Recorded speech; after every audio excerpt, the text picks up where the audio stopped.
Good morning, good afternoon, and good evening, depending on where you are. Welcome back to the 9th Fort studio in KAUNAS, Lithuania, and welcome back to the second day of InnovaConcrete webinar, Monument and Non-Monument, Concrete Heritage of Post-War Era. For those who are not with us yesterday, probably I should introduce myself again. So I'm Vaidas Petrulis from KAUNAS University of Technology. I'm historian of architecture, focusing on 20th century heritage and architecture. And our webinar, you already know, is focusing on concrete heritage, and now it's a second day. So yesterday we witnessed a very impressive account of the work which was done by InnovaConcrete, and we were discussing about 100 concrete monuments around Europe. We were deeply analyzing case studies with technical issues, with a little bit of history and what is happening now.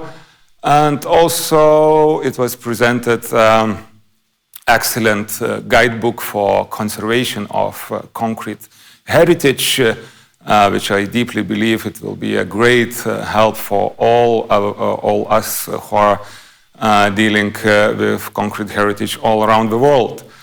And also we talked quite a lot about brutalism, if you can call it, or concrete heritage, and how society, about societal reception of this heritage. Do we need to convince people, or do we need some special techniques, events, and ideas how to attract attention? So we had an excellent presentation by Catherine Croft from the 20th Century Heritage Society, and analyzed different activities in Britain. So I believe that yesterday we made a perfect background for today's discussions, and also for today's focusing on the 9th Fort. And well, the last case study, which will be deeply presented, it is 9th Fort. It's our studio where we are, our museum. And we will begin with analysis with a presentation of Marius Pečiulis, who is museologist, historian, and of course director of the 9th Fort Museum. As a researcher, he works in the field of history of wars in the first half of 20th century and the political and social history of the 20th century. And of course, the most important, he is hosting us, he is hosting this event. So Marius, the floor or the screen is yours. Thank you, Vaidas. Thank you very much for your presentation, for introduction. And hello, good morning, good day, dear colleagues. Thank you very much. For me, it's a big pleasure to have possibility to attend such an interesting workshop. So I will try to give you a short background about the history of our museum, about the history of the site. And also I'll share the ideas for the future, and also will present our issues of today. So let me begin. And the memorial complex of KAUNAS 9th Fort is the site of mass murder during the Second World War. And the entire complex, as you see, occupies the territory of almost 50 hectares. The complex consists of 3 buildings. This is the building of museum administration, building of museum of occupations, as we call, and the authentic building of the 9th Fort. Also, the territory consists of the monument to commemorate the victims of Nazism, as you can see it over there. And here between the 9th fort and the monument, we can see the field of mass extermination, where during the years of Nazi occupation were exterminated about 50,000 people, not only locals, but also people who were deported here from other countries of Europe. Okay, the memorial complex of KAUNAS 9th Fort was opened 37 years ago in 1984. However, the history of this place moves us back in time more than 100 years.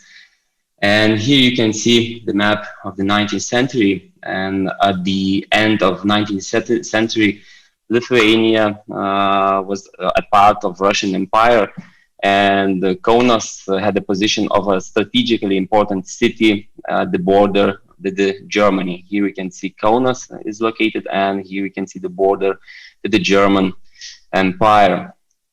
As the danger of a military conflict with the neighboring country was growing, Russian Tsar Alexander II signed a decree to start building a first-class land fortress in KAUNAS. And here we can see the map of KAUNAS fortress. By 1891, KAUNAS city was surrounded by a defensive ring consisting of 8 forts. Here we can see that ring. Here we can see those 8 forts, these 8 forts. And when these fortifications were built, it was noticed that the hill northwest part of KAUNAS was not protected sufficiently. And for that purpose, the 9th fort was started to build in 1903. The construction lasted 10 years until 1913, and just one year before the First World War started. There were many new technological decisions employed in the project, and the construction of the fort distinguishing it from the others. It's one of the first concrete buildings in KAUNAS region. And also it's the only fort with 2-story barracks and underground galleries joining different rooms and allowing secure movement of the garrison during the military actions. Only the 9th fort had a technological innovations of that time: electricity, savage and effective ventilation. And also the width of its walls was from 1.5 to 2.1 meters. Yes, here we can see how fort looked at that time. And 1 year after the beginning of the First World War, in the August of 1915, the German army started attacking KAUNAS fortress. Eventually, the fortress did not fulfill the expectations and did not become a serious obstacle for the enemies. The fortification system, built and developed for 35 years, collapsed only in 11 days. I would like to emphasize 11 days, just 11 days. The Russian garrison left the 9th fort quickly and without fights. Therefore, the exterior was almost unaffected, because the main attack of German army was orientated in southwestern part of KAUNAS fortress. It was more orientated in those 3 forts, southwestern part, and as KAUNAS 9th fort was in northwestern part, so that's why it wasn't damaged. So as well, here we can see some damages in the barracks of 9th fort. But that's why in 1918, when Lithuania became independent, pragmatic motives influenced the decision about the use of the objects of former KAUNAS fortress. Due to the increased number of prisoners, the 9th fort was reconstructed into a division of KAUNAS hard labor prison. In order to reconstruct a military object into a prison, no substantial investment was necessary. With a large area of land nearby, construction features compact two-story premises of the former barracks and strong concrete walls, convenient infrastructure, good connection with KAUNAS city using the road of the former fortress, and also telephone connection. The fort barracks were reorganized into 14 main cells, 7 cells in each floor, and it was foreseen to accommodate 214 prisoners. In front of the barracks of the 9th fort, red brick wall with guard towers, here you can see, was built, as well as a wooden outbuilding for the prisoners. Again, yes. The state allocated also about 80 hectares of land for the newly established prison. The prison was operating in the 9th fort during the whole period of the Lithuanian independence, and it was mainly used to imprison the members of Communist Party, because communist movement was forbidden in Lithuania. In 1940s, when Soviet Union occupied Lithuania, the purpose of the 9th fort also changed. In a few days, all imprisoned communists were liberated. Its cells were filled by former politicians and intelligence of independent Lithuania, and here they were imprisoned temporarily before deportation of to forced labor camps in remote regions of the Soviet Union. And the bloodiest period in the history of the 9th fort started in 1941 with the Nazi occupation. This was the most tragic period in the history of the 9th fort. During a few years, all numerous Jewish community of Lithuania was destroyed, and the 9th fort occupies an exclusive place in the map of the Holocaust. For the Nazis, it served not only as a prison, but also as suitable and distant site for the mass murder of peaceful residents. Preparation for the mass murder started at the end of August 1941 and remained as such until the end of the Nazi occupation in 1944. Several hundred Soviet war prisoners were transported to the fort in the field nearby. They dug trenches of 200 meters in length, about 3 meters in width, and 2 meters in depth. During the whole occupation period, 14 such trenches were dug in total. Here we can see the visualization of the site. You can see the fort and the monument, and here is the field located, and here you can see the possible places of those trenches that I've just mentioned.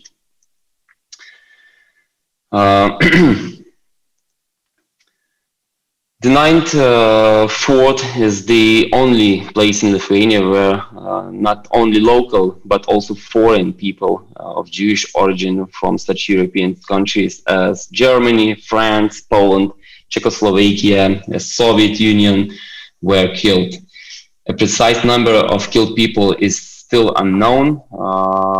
There are various sources, and still it's estimated that the total number of victims probably killed in the site reaches approximately about 50,000 persons. But as I said, so this isn't exact number, and I don't think that someday we will have exact numbers, because due to the lack of authentic information sources, Nazis destroyed the documents. So now we historians are suffering the lack of the documents, authentic documents.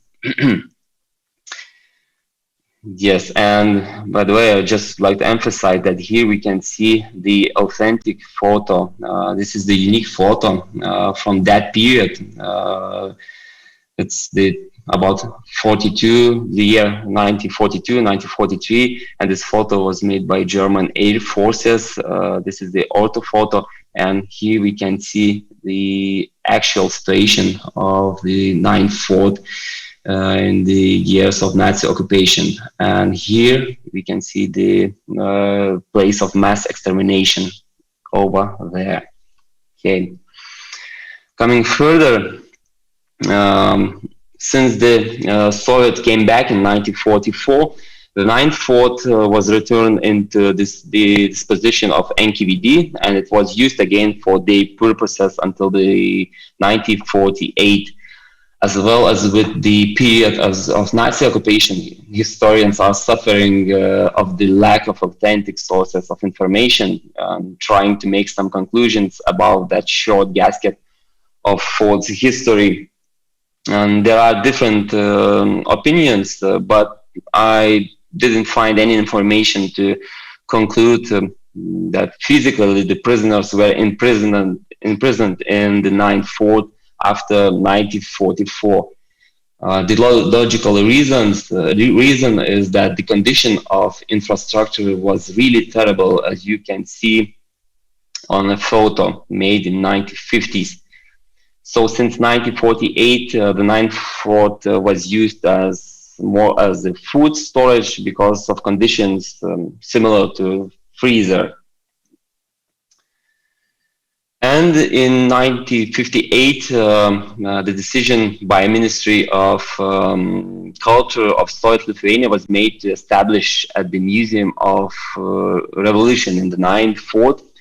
And the next year, the museum was opened for the visitors. Officially, it has to represent the crimes made by fascists. Just want to emphasize that the political regime of independent Lithuania was interpreted as fascistic as well. On the other hand, there were unofficial rumors that in the public space that this museum was dedicated to Antanas Sniečkus, the head of Lithuanian Communist Party, because he was imprisoned in the 9th Fort, and when the first Soviet occupation started, he came to power directly from the prison cell of the 9th Fort.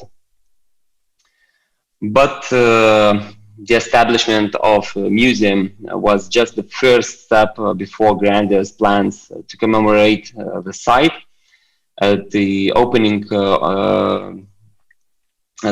ceremony, just a field stone was just a field stone that marked the mass extermination field, and in the next few years, the concourse was announced to create the project of KAUNAS 9th Fort Memorial Complex.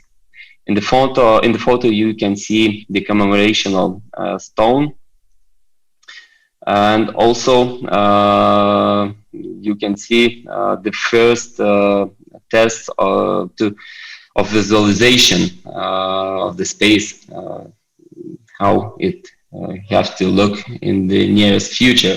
But Vaidas that speaks after me will make you more familiar with the issues related to the building process of KAUNAS 9th Fort Memorial Complex. And then I'm jumping toward the period of independent Lithuania. In 1990s, Lithuania re-established its independence, and suddenly the question appeared, what to do with such an ideological tool as the Museum of KAUNAS 9th Fort was in Soviet era. Even there was debates that this museum has to be closed or connected to another museum, just as the division, but not as a separate museum. And on the other hand, since the reestablishment of Lithuania in 1990, a possibility to express ideas freely has arisen, and the topics prohibited during 50 years of Soviet occupation have been discussed. A possibility to speak not only about Nazi but also about Soviet crimes, commemorating victims of Soviet regime as well. So the new expositions were established that introduced to the visitors all historical periods of the 9/4 history. So the period from the 1990s till 2012, I would describe as the dark ages, because I think that the institution missed its identity. Let's try to compare.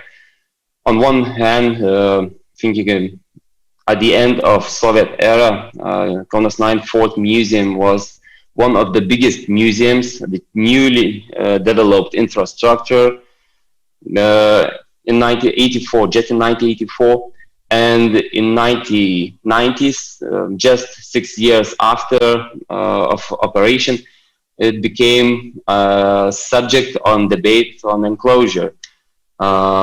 But the things changed. I think during these years of independence, museum found its new identity. We created new exhibitions, and I think that now KAUNAS 9/4 Museum became an institution that are prepared to develop the cultural services of high quality. And seeking for new results, our biggest challenge, I think now, is related with the infrastructural problems. Since 1984, no sufficient modernization of the infrastructure weren't done, and due to mistakes made in construction process and very expensive and difficult exploitation of technological infrastructure, the buildings of the museum have been unheated for more than 30 years, and also they weren't isolated very well from the corrosive effects of water. And so here you can see all those defects and in the pictures. And for example, the ceiling plates moved down for a few centimeters just because of their heavy weight, and the problems of leaking water are accompanying the building of the museum just since the opening. Here you can see the problems of leaking water were solved by covering this skylight with a sheet of tin from the inside. Yes. But now we are moving to another period of history of the museum, and in 2020 we signed a new financial agreement to finance a new museum renovation project. And during the implementation of that project, we are expected to renovate the building of the museum, also install and create new exhibitions, also renew the paths of the museum, and also install a new lighting. And we are seeking to finish that project in 2023. So, thank you for your attention. Now I'm giving my word to Vaidas, but if you will have any questions, please do not hesitate to ask. Here you can see my contacts, so please write me, send me letters, and I will be happy to answer your questions. Thank you very much. Thank you, Marius, for presenting history. And nowadays, And now we will jump a little bit into history again, and I will talk about the monument of 9th Fort, and we'll show you some pictures about how it was constructed, how the idea was developed, and you can see a part of this huge history. But what is really important for me, and what I would like to tell you, that 9th Fort as a monument, we cannot talk about this monument separately from the whole ideological background of that period. And right now, there is a discussion in society about the monuments of the Soviet period, what to do with them and how to proceed with them. And it's not a secret, 9th Fort is one of them. Probably is more welcome if to compare with others, but still there is a questions regarding this, and why we do is have questions. So from my point of view and from my personal experience, I think that this period of time and this monument, we are going hand by hand, and we cannot separate the imagination and look at this monument just as a concrete structure, as an impressive concrete structure, but it had a background. So first of all, I would like to show you some pictures about the background. If we are talking about Soviet Lithuania, about Soviet urban environment, we naturally have to talk a little bit at least, or if we're talking about monuments, it's the main part of the discourse about ideological monuments. And these ideological monuments, of course, Soviets started to erect right after the Second World War. And it was two main topics. One topic, it was for the victory. Here you can see the monument of victory in Šiauliai, another monument for victory in Klaipėda. And the next topic was, of course, the cult of Stalin as a person, as his achievements. And of course, you could find plenty of monuments of Stalin. Here is one of the examples in KAUNAS, but you can find in Vilnius and other places as well. And even in the railway station, if you enter the railway station in 1952, you would face portraits of Lenin and Stalin. Of course, they were removed after the death of the Stalin, but it was the first wave of this political symbolism, and we cannot understand this idea of monument, of Soviet monument, separately from this ideology. A very good example of ideology is Vilnius airport. When you will land in Vilnius, probably you will do this sooner or later, you will notice that the building itself is full of sculptural symbolism, and I would call it as a kind of a Bible. You can read about who was the heroes of the Soviet, and etc., etc. So this is the first wave, is Stalinist period, and you can find symbolism even at the ordinary housing, and it was natural. Also, regarding the victory, our towns had some heavy Soviet tanks as monuments. And again, even in front of KAUNAS History Museum at that period, or Vytautas Great War Museum, which was built in interwar, even in front of this museum, it was placed heavy tank Joseph Stalin. But it was removed in 1962.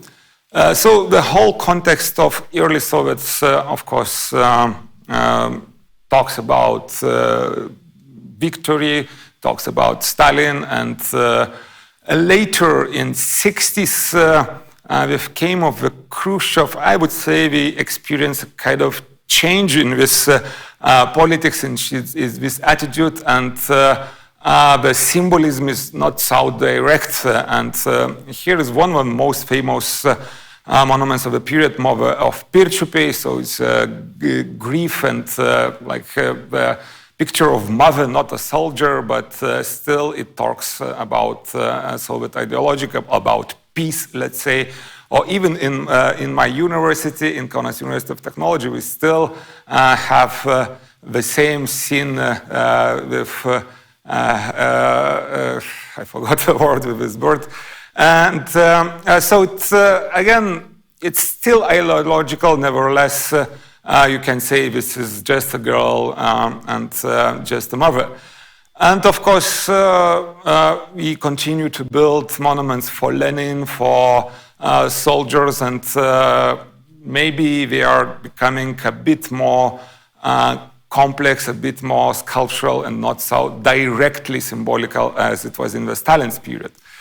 Another important aspect of this topic is burial places.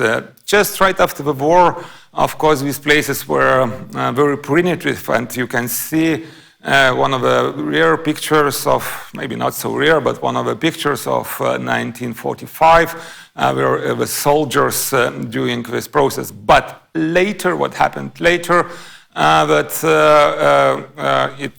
these burial places become cenotaphs in some cases, or actual burial places, but they were placed in the central parts of our towns, and usually near our churches, and one of such examples is in Palaga.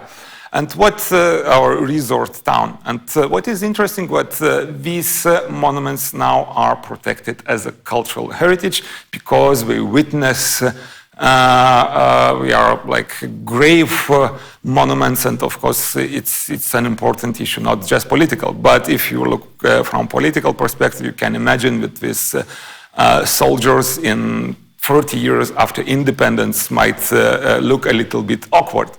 And again, by the end of the Soviet period, these monuments became more artistic and less directly ideological.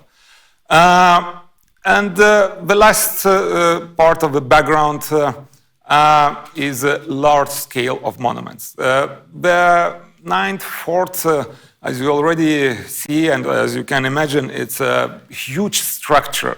And, but it was not the only one in Lithuania. And in 1972, in Kryžkalnis, it was built a monument, Mother of Kryžkalnis, again, with a narrative of curing mother, and by sculptor Bronis Vyšniauskas and architect Vytautas Gabriūnas. And actually, these monuments is a part of era of grand monuments dedicated to great patriotic war, which was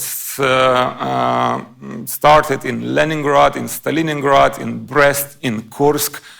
So Lithuania was not an exception. Another also large-scale monument was in Šiauliai, and as you can imagine from the pictures, it was with quite impressive structures, and probably not a surprise, but it was a place to visit during the wedding ceremonies. But both of these monuments, they disappeared already, and what we have left 9th fort. So what is important that even though we are admiring the concrete structure, but we are also have this old ideological background. And Marius already showed that the 9th fort is on the outskirts of KAUNAS, and I will continue with the idea of extending the place, extending the existing fort with the new constructions, which include, of course, monument, but also museum, also administrative building, where we are, by the way, where we are now. And it was a large construction. If we are talking about construction, it was started in 70s and ended in 1984, but the competition for the place began as early as in 1966. And as a sculptural Ambrosiūnas noticed in his diary. He says that this competition was a new concept of Lithuanian monumental sculpture. It was formed, the new concept of monumental sculpture, during this competition. And I would just bring here a few examples, actually not few, but the entries by Ambraziūnas and architects, sculptor Ambraziūnas and architects Baravykas and Bielius. But of course, we had many more entries, not just by these architects who were architects and sculptors who were winners. But here you can see the first entry in 1966. Then is the next entry in 1968, which is rather different, probably more elegant. And again, we suggested another entry in 1969 with, again, more heavy structures. And finally, in 1970, there is a final entry, the fourth stage, with the monument, for the monument we have now. And again, I will just show you a few pictures, few sketches of the idea, how the idea was developed. So this is the sketches by Ambraziūnas, how we developed the idea. And Marius already showed that after we already decided to build this structure, we made a kind of a scale model on the site, as you can see in this picture. But what is also very important to notice that it was not so easy to convince the authorities to build a monument like this. And if you look into the historical pictures, you can count hundreds of commissions, well, maybe not hundreds, but tens of commissions who were in the place and discussing, is it a good decision? And a little bit later, already when the construction started, the Soviet newspaper Pravda, which is the main newspaper, accused the design for so-called formalism. So maybe we were lacking of realistic sculpture of, I don't know, mother or father of the victory. But after all these discussions, we finally started to work on this. And again, it's probably interesting to know how the work process was the working process. So what we did from the beginning, we did a model from clay, which was 8 times smaller, and it's 4 meters high and 7 meters wide. And for more precise details like faces, hands, Ambraziūnas made clay models just 1-to-1. It's real size models. And you can see here the Ambraziūnas working in, it's interesting, in the church, one of the churches. As you know, in the Soviet period, many of the churches were converted into a different functions. So one of the functions was the artist studio. And finally, the complex started to construct. And what is very important to emphasize that in order to have such a monument, it was not just a sculpture. It's a piece of engineering. It's half building, I would say. And of course, it requires experienced engineers. And in Vilnius, it was set up a group of engineers, Gavelis, Gerulis, and Karvelis, who were famous engineers on that period, and were working on that topic. So here in the picture, you can see the beginning of construction. Here is the large portrait of Alfonsas Ambraziūnas himself, the sculpture of the monument. What is interesting, again, what I found in the notes of Ambraziūnas, I will just read the quote. He says that the monolith of the monument was simply made of planks. This gave the form the new and modern look. And I can not avoid of comparison with Le Corbusier and his Unité de Habitation and this brutalist approach, which probably inspires us to talk about this concrete architecture as a brutalism. So again, I understand that there is a discussion if we have such a phenomenon of brutalism or not, but if we have, 9/4 is one of the best examples in Lithuania. So again, you can see some historical photos on how it was done in reality, and you see this wooden planks and concrete structure, how it was made, and the whole process. What is also very interesting, I already mentioned that we did a scale 1:8, but when we actually started to construct on the site, it turned out that some parts actually are significantly differ from the project. And the sculptor himself, Ambrazunas, he said, but well, we can allow us 20 centimeters deviation. But actually, the deviation was much bigger, and what is turned out in 1979, he writes to the Minister of Culture of Lithuania and SSSR that due to the construction errors, 1/3 of the sculptural forms must be rebuilt. And of course, it will be so-called a waste of materials. So this is the answer why it took so long. It was not easy process when we are talking about these day technologies and about abilities how to work with this. Here is the picture of Vytautas Vielius, one of the architects of the museum. And now is the museum. We already saw some pictures in Mari's presentation, and I just want to give a very brief introduction, just a few words.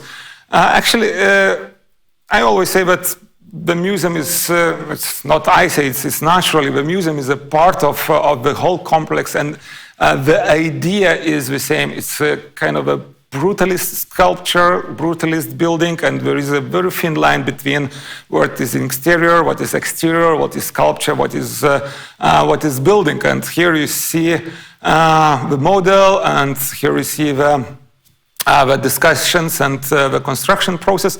But what is really interesting that if you look more precisely on the roof or the cover of the roof, it's a concrete slabs, which reminds me a little bit, or maybe exactly the slabs of Laisvės Avenue in KAUNAS we have.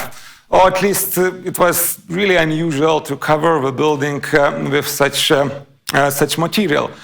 And of course, interior was impressive by itself, but also we should mention that Marius already showed you the stained glass, so-called Undefeated by Kazimieras Morkūnas, which is also really impressive structure. And here is the picture from interior, where you can see that it's a real good example of brutalism. And here is the picture of the administrative building, and we are sitting behind these windows, and I'm giving a lecture just from this place. So just to conclude and to come back to the memorial ensemble, as already mentioned, that in the beginning, actually, it was a discussion. Probably it's too modern and not in line with ideology, but when it was built, of course, the ideology was entitled to describe this, and in the Tiesa, Pravda, Lithuanian version of Pravda, you can read that the entire monument ensemble must speak about struggle, the victory and the suffering of the people, those who died in the struggle for liberation. And probably it's not a surprise that the monument got the US Soviet Union State Prize and awarded twice the Ambrosiūnas, and of course architects Vytautas Vielius, Gediminas Baravykas for the whole memorial complex. And here is the last picture, and here you can see the opening ceremony. So this is what I wanted to show for you, and this was the last slide. And now I would like to continue our discussion about the 9th Fort, and to invite David Lopez to join our conversation on the 9th Fort. David is a structural engineering working mainly in bridges and working with new constructions as well as with reconstructions, and his projects, you can find his involvement in very different places of the world, starting from Saudi Arabia and ending with Haiti, if I correct, and he's also involved in academic work in Madrid, Institute of Polytechnics in Madrid.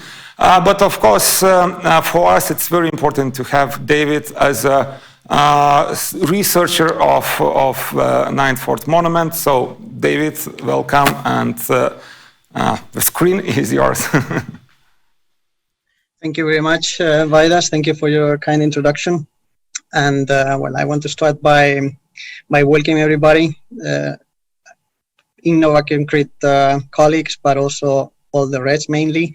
And thank you for attending and showing interest in this topic, because as you know from yesterday's presentations, one of the main objectives of the project is the dissemination and public awareness of the importance of this type of structures that are not all the way recognized by the population. And it's important to build awareness. So we count on you, and so thank you for attending. Before going ahead with my presentation, which is gonna talk about the involvement of this monument within the InnovaConcrete project, I want to start thanking first of all Vaidas Fikulis for organizing this workshop together with all the people of ICOMOS, and also I want to give a special thanks to Marius, who, well, we enjoyed the presentation that you both gave, but I want to thank particularly to Marius because well, he has been very, very, very kind and very, very helpful on all the activities that we had to carry out for conducting the project activities. So once said that, I just want to start with this picture. I know that you've seen many pictures of the monument already, but I want to show just this video to show a bit the scale and give you more idea of the significance of the monument, no? And why not also to call your attention on it, and well, to see if after today's sessions we can convince you to visit the monument, no? That is absolutely significant and magnificent, as you can see, and also to make you jealous, as I've been already 4 times there and I could enjoy it.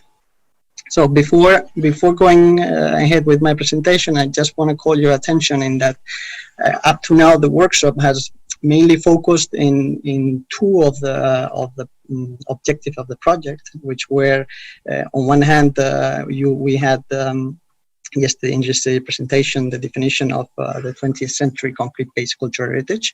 That was one of the main objectives of the project, with the excellent selection of the 100 monuments within Europe, no, that Susanna presented yesterday as part of the Comomos work. And we have also another objective, as I was saying, that is creating public awareness about the importance of these monuments. That it's been mainly the focus up to now of the workshop. And unfortunately, I'm going to be speaking about the third one that maybe is not so attractive, which is the third objective, which is basically the development of products that are oriented to rehabilitate this type of monuments. No? In regards with the products,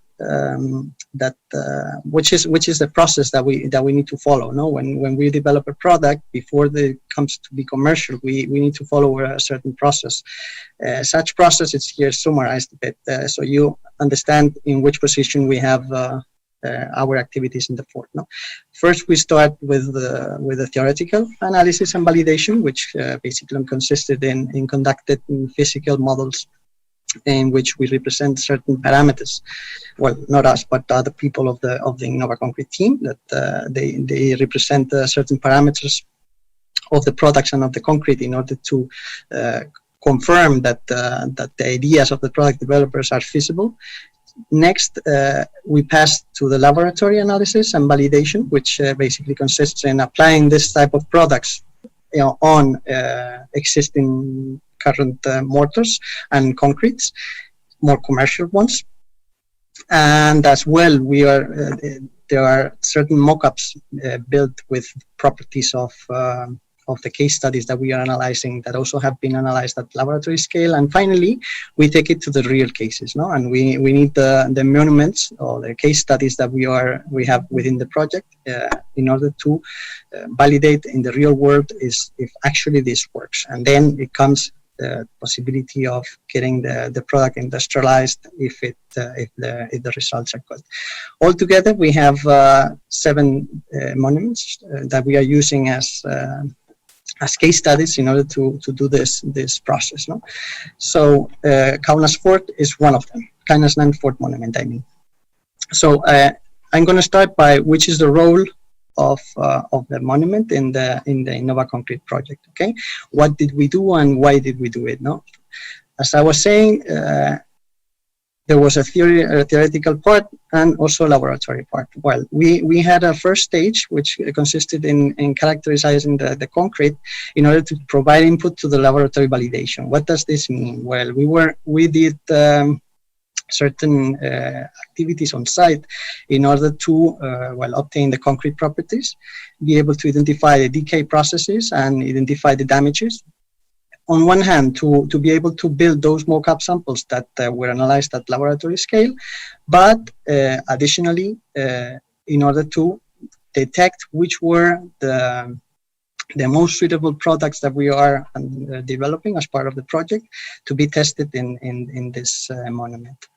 The in situ, in another stage, we have the in situ validation, which is it goes directly to the real cases analysis now, where we have the products application and the performance monitoring, and finally we get to the in situ validation, and we can get afterwards to a next step of the industry.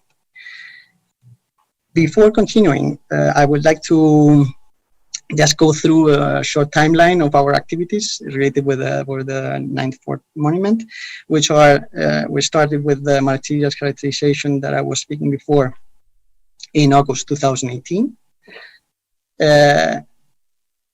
Following that, we started the application of the products in October 2019. Here we applied 2 products. And unfortunately, after that, COVID came and all the plans had to be changed. And we couldn't go back to the monument until August last year, where we conducted the first monitoring activity related with the 2 products that we had applied in 2019. And we profited also the visit to apply new products that were already at the time. Besides that, after that, I mean, we conducted another 2 visits for completing different monitoring periods, which were in December and in May of this year. Okay, so what did we do on the characterization stage? Well, here we started by historical research, but historical research that is not what you think of. No, we've been having presentations about the history and the meaning of the monument, and it's not that we weren't interested in this. It's that for the particular activities of the project, we had to we had the interest on other aspects. No, we were more related with the construction process. No, so we were willing to know if the different sculptures were built at the same time, or each one was built independently and they finished one before starting the other. How was the concrete supply? That you can see, for example, in this picture, that it was supplied with cement mixer trucks, and was supplied with a pump, and it came from a cement mixer, from a concrete plant, so that would allow having a more homogeneous concrete.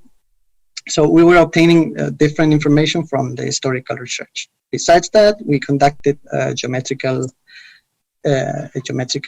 definition. We developed a 3D model based on pictures that we could obtain from a drone survey, and that it was very useful for us in order to be able to represent on it the different damages that we found, and classifying them, and afterwards doing other type of studies. For example, we have here an example of climate study that we did in terms of the solar impact that the monument has got in the different periods of the year and at the different times, no? To know a bit which are the areas where we have more tendency to have moisture problems and so on. No? Besides that, we completed the characterization with other non-destructive tests, such as thermography imaging, also for getting moisture patterns.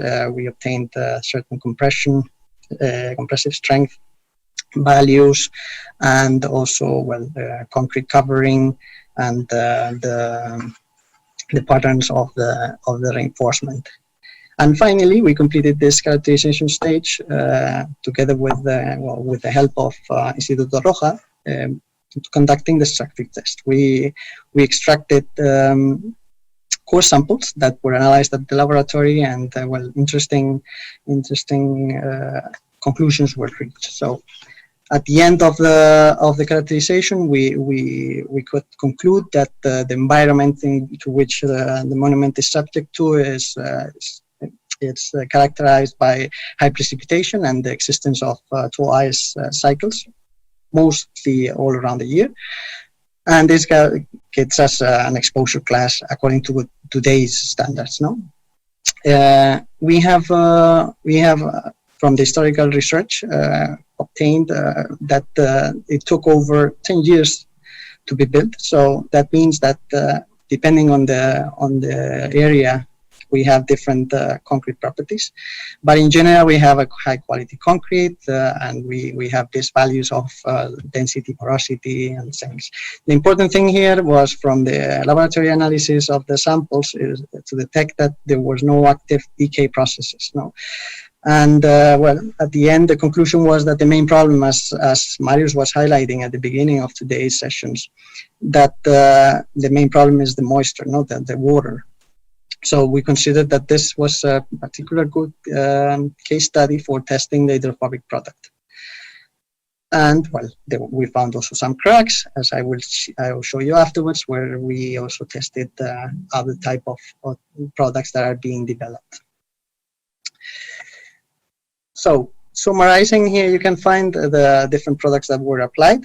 I apologize because the name is an internal name that those that are not familiar with the project won't say anything to you. But basically, we have 1 microcrack sealant, 3 cracks sealant for bigger cracks, and repair mortar. We had applied also consolidant and a water repellent that had 2 different versions, and they were both applied. And here, where you can see a bit the locations in where each of the products was applied. The purpose of having different applications or different locations is in order to test the variety of properties that I was showing before, as well as the different exposure that we can find on the different areas. Okay, now I'm going to go a bit directly into the conclusions that we came up to now after the 3 monitoring periods that we have undertaken. And I want to highlight that these are still not definitive, and we are missing certain measurements that the CNR Institute is going to be performing by the end of June, and that will complete the study. No? I'm going to go over the different products, not all of them, but some of them, just to summarize a bit. And I want you to understand that I have structured this in application conclusions and performance conclusions. Why? Because we tend to measure if the product is good or not by the performance, no? But we should never forget the application conditions, and the conclusions are important, because if the product is excellent, but the transport, the way of applying it, the way of preparing it, and the cost of it is very high, at the end is not going to get the market. No? So at the end, it's important also to know which are the application conditions that need to exist in order to make this feasible and interesting. No? So in this case, I'm going to talk about a sealing product that it was developed by an institute in Italy, and it's a product that it's a sealing crack product that is oriented for cracks between 5 and 10 millimeters, and it's quite high, quite big. It has a good packaging, a good preparation, good workability. It has a great color, and the texture is semi-liquid. No, it's easy to apply with a trowel, and it's like a mortar. I also show the conditions in which it was applied, because, well, it's important for comparing it with the other case studies and reaching to conclusions in case we get to different results. No? In this case, well, the performance conclusions, we measured the crack variation, and also how it was performing in terms of water absorption by using custom pipes.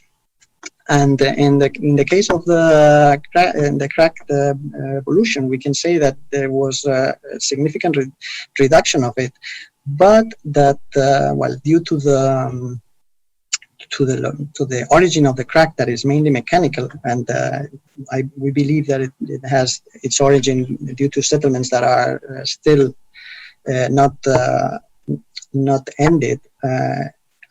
After a certain time, it opened again. So we can say that it was working okay, but due to certain movements that are not related with the product, at the end it didn't show so nicely. But even so, the reduction was quite significant. So here you can see just an image of when it was applied and after a few months, and what happened after 9 months, that well, it opened a bit again. But it's true that it's also true that it didn't open as much as it was at the beginning. So it cannot be discarded. Something similar happened with this other product that is equivalent, that it was developed by Instituto Roja in collaboration with SICA, and that is also for a similar purpose, with cracks or significant width. Also good packaging, good preparation, good workability. It has a white color in this case, and the application is very similar. No, and we had a similar experience to the one of the previous one that I was presenting. No, the reduction of the crack width and depth is significant. Due to the presence of this crack in a very massive structure, and to the movements that is subject to, we believe that after 9 months it opened a bit, and this is why we also are not getting very good water absorption results, besides the roughness of the concrete that we can find there.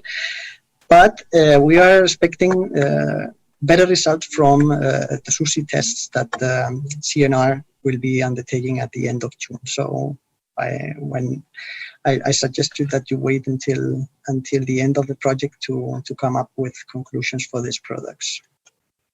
Here you can see the size of the crack, that is quite significant, the application and after application. Well, it's worth highlighting that none of these products were giving rheological problems after several time of application, and that it was due to the movements. We believe that they reopened a bit. Here we have another sealing project, another sealing product, but in this case for smaller cracks, also developed by Instituto Roja in collaboration with SICA. And as I say here, well, we have also good packaging, good preparation. Everything is positive as in the previous ones, and in this case we get very good results. There is significant, well, almost full crack sealing.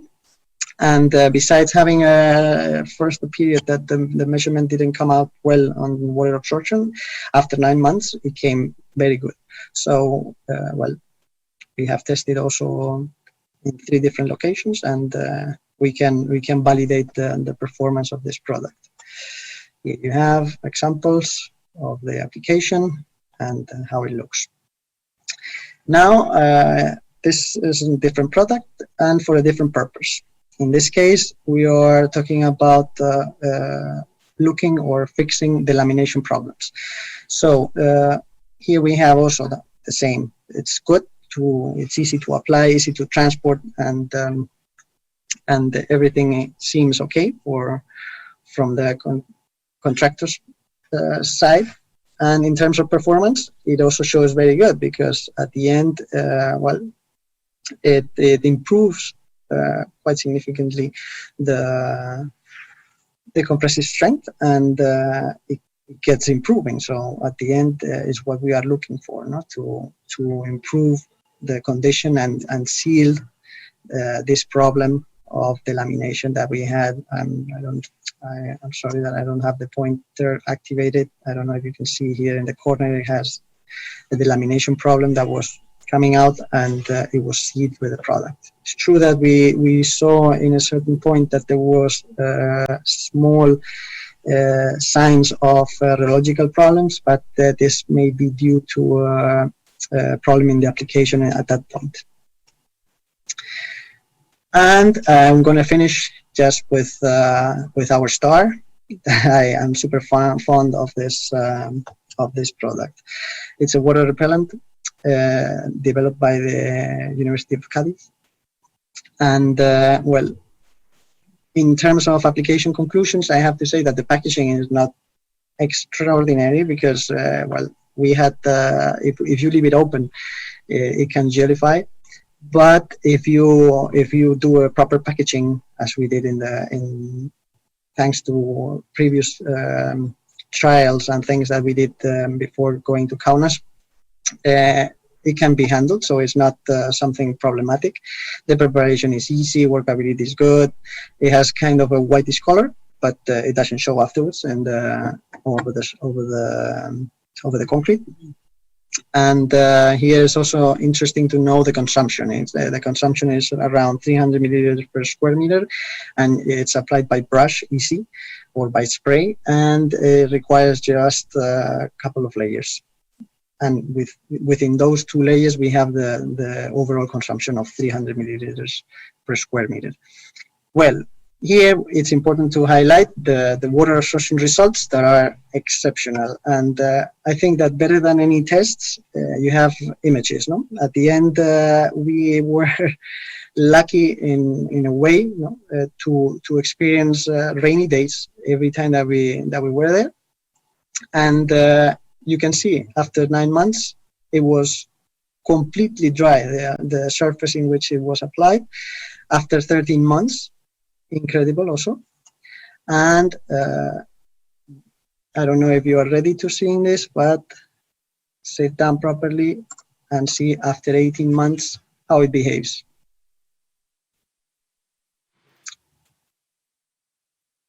This time we didn't have a rainy day, so we had to do it manually, and it's really amazing the results that you can obtain with the application of this product.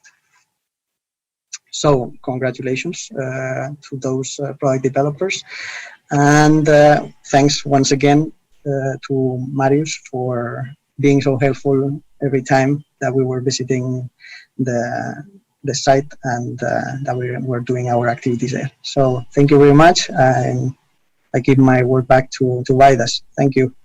Thank you, David, for such nice presentation. And I guess for 9/4 it's very important to have this data and to know to how proceed further.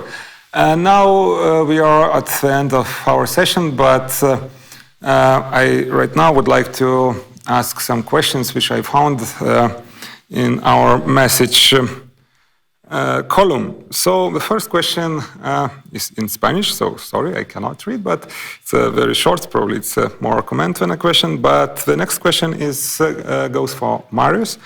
And the question is, the 9/4 has amazingly complex and significant history for Lithuania. If I understood correctly, you will now use the museum as a place to explain and interpret the whole Lithuanian history from World War I to the present. Is that correct? Marius, is that correct? Yes. Thank you for your question. I can answer yes and no. Yes, we're representing 4 main historical topics.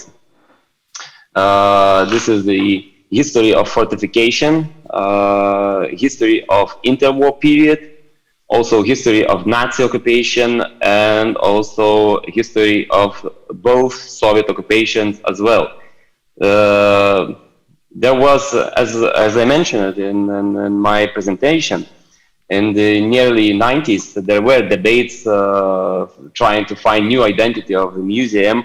And one of suggestions was that this museum has to represent only the history of Holocaust.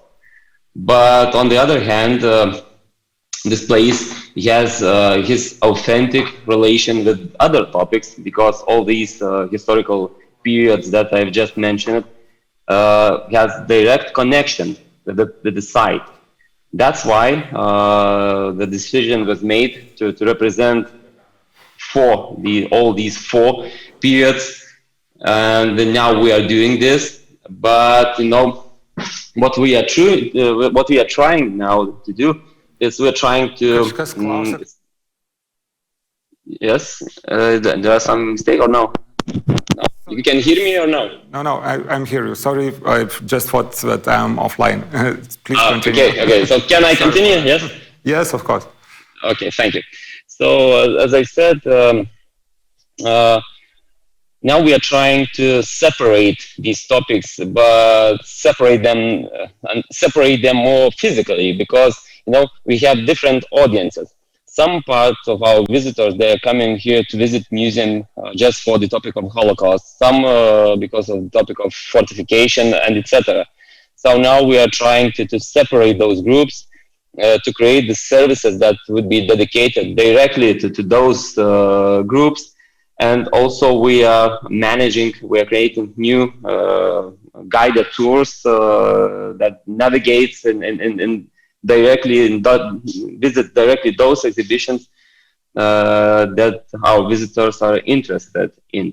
So, as I mentioned in my presentation, I talked a bit about our plans for the future, and I said that we are working on new concept on plans of new exhibition, and that will be installed in the Museum of Occupations. So we are trying to create, I would say so, new narrative, how to represent all these topics using one way.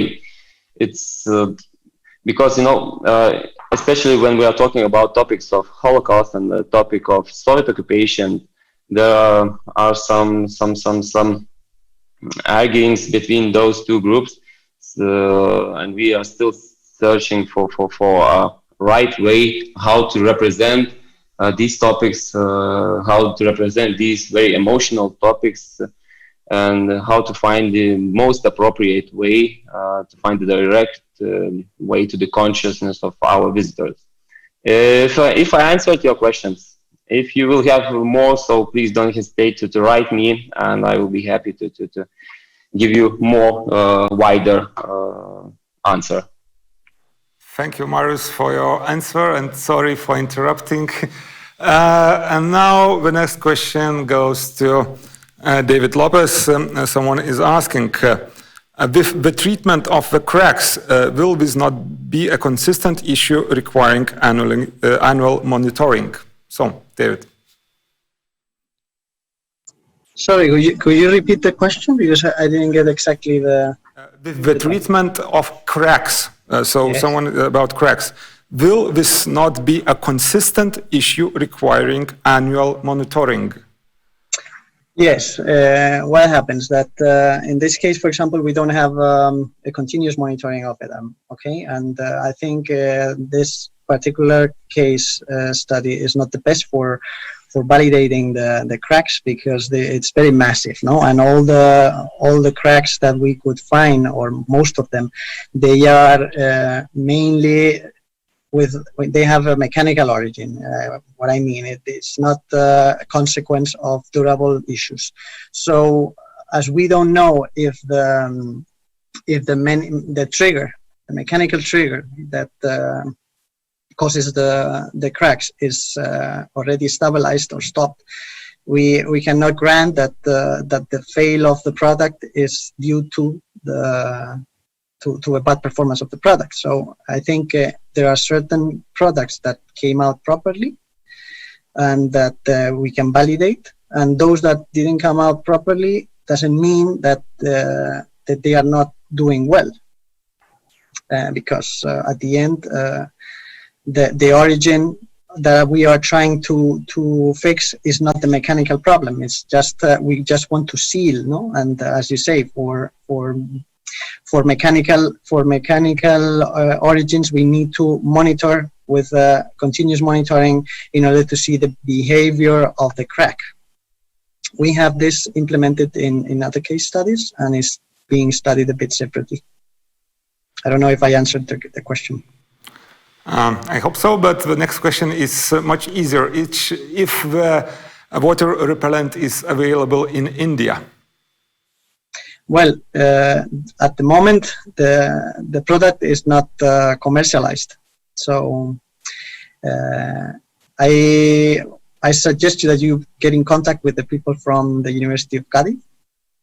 I imagine that Vidas can provide you their contact, and if not, you can contact me, and I will put you in contact with them. But this product is not yet commercialized. Well, hopefully by the end of the project, they can do the next step and make it go to the market. So thank you, David. Thank you, Marius. And now it's already time to move forward to our panel discussion, which will be led by our leader of the 20th Century Heritage International Scientific Committee, Gani Harbo, who were with us yesterday. You know him perfectly, but for those who are joining us just today, I will mention that as an architect, he works in preservation, restoration, and rehabilitation of historical structures, including such famous sites as Frank Lloyd Wright Taliesin West, Robbie House, Unity Temple, Miss Van der Rohe's Crown Hall, and of course many others. In addition, he is an adjunct professor in Illinois Institute of Technology in the College of Architecture, where he teaches studio courses in design and preservation. So, Gani, the floor is yours, and let's start the first roundtable discussion.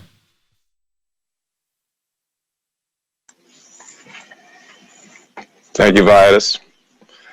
And thank you, David and Marius and Vidas, for sharing the Ninth Fort with us. It's really too bad that we can't all be there. I think seeing all that you had to tell us makes us want to be there even more. And we'll have to save that for another day, particularly on these beautiful long days where I think you're also having some pretty good weather. So anyway, the rest of the day is really devoted to 3 panel discussions.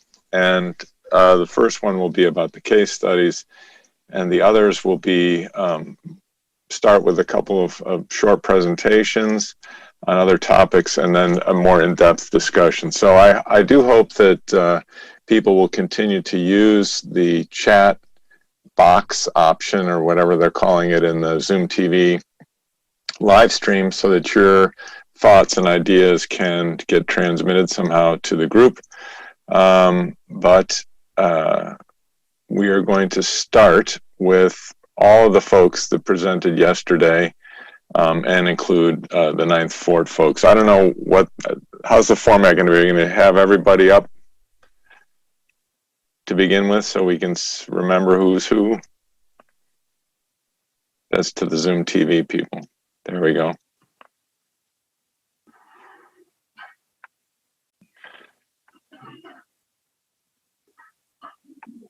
I don't think that's everyone. We're missing Anna.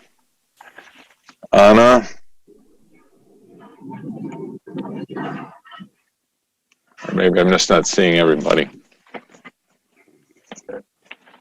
And Fernando, are you joining us too?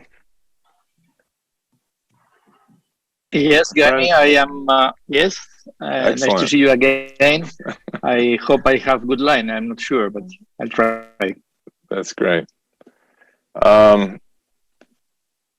Okay, well, let's just dig in. I'm not sure how they're managing the visuals on this, but I wanted to start with sort of following up on some of the things that Marius was speaking about, and I think are included in several of the other sites.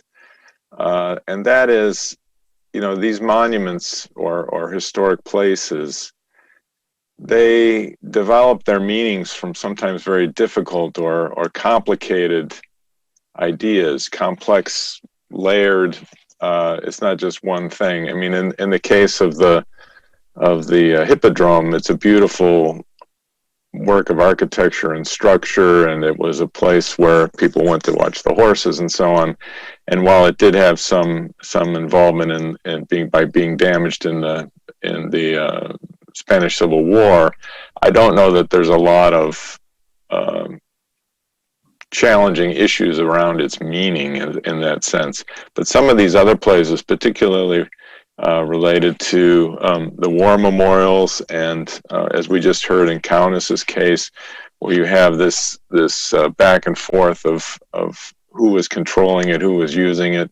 I also think of the fact that at the Centennial Hall, where you have a World Heritage Monument that was actually constructed and built by the Germans and now is fully embraced and loved by the Poles. And I wonder if any of those cases, if someone wants to comment on how you address those themes in your interpretation of it, and how you sense the perception on the part of the public relative to those complicated histories and what people want to either bring to it or take away from it, and how that affects the way that you think an understanding of those places is affected. So anyone want to take that?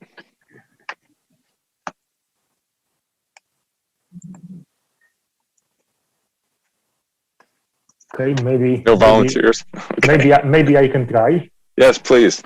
I cannot see Krzysztof from Centennial Hall here, but so I will somehow speak about the site from, let's say, more historical and ideological point of view, because it's a quite interesting case. Wrocław, which used to be a part of Germany before World War II, somehow embraced its German and maybe in general Silesian past, and they erased the part of the post-war history, because after 1945 till early 90s, it was not the Centennial Hall, it was People's Hall, Hall of the People. It was related to socialism and so on. So it's, in my personal opinion, it's more about aesthetics, less about ideology. We have plenty of buildings raised in Poland during the times of, during the Stalin period, which was the worst one. And they are socialist realistic, and people like them. At the same time, we have buildings raised in 60s, 70s, which are brutalist, post-war modernist, and people cannot accept them, and they cannot accept them because they don't like these aesthetics, and then they think, okay, it's part of the heritage of the communists. That's why we don't like it. And in my opinion, it's not the whole truth. Aesthetics goes first. So aesthetics rules in that case.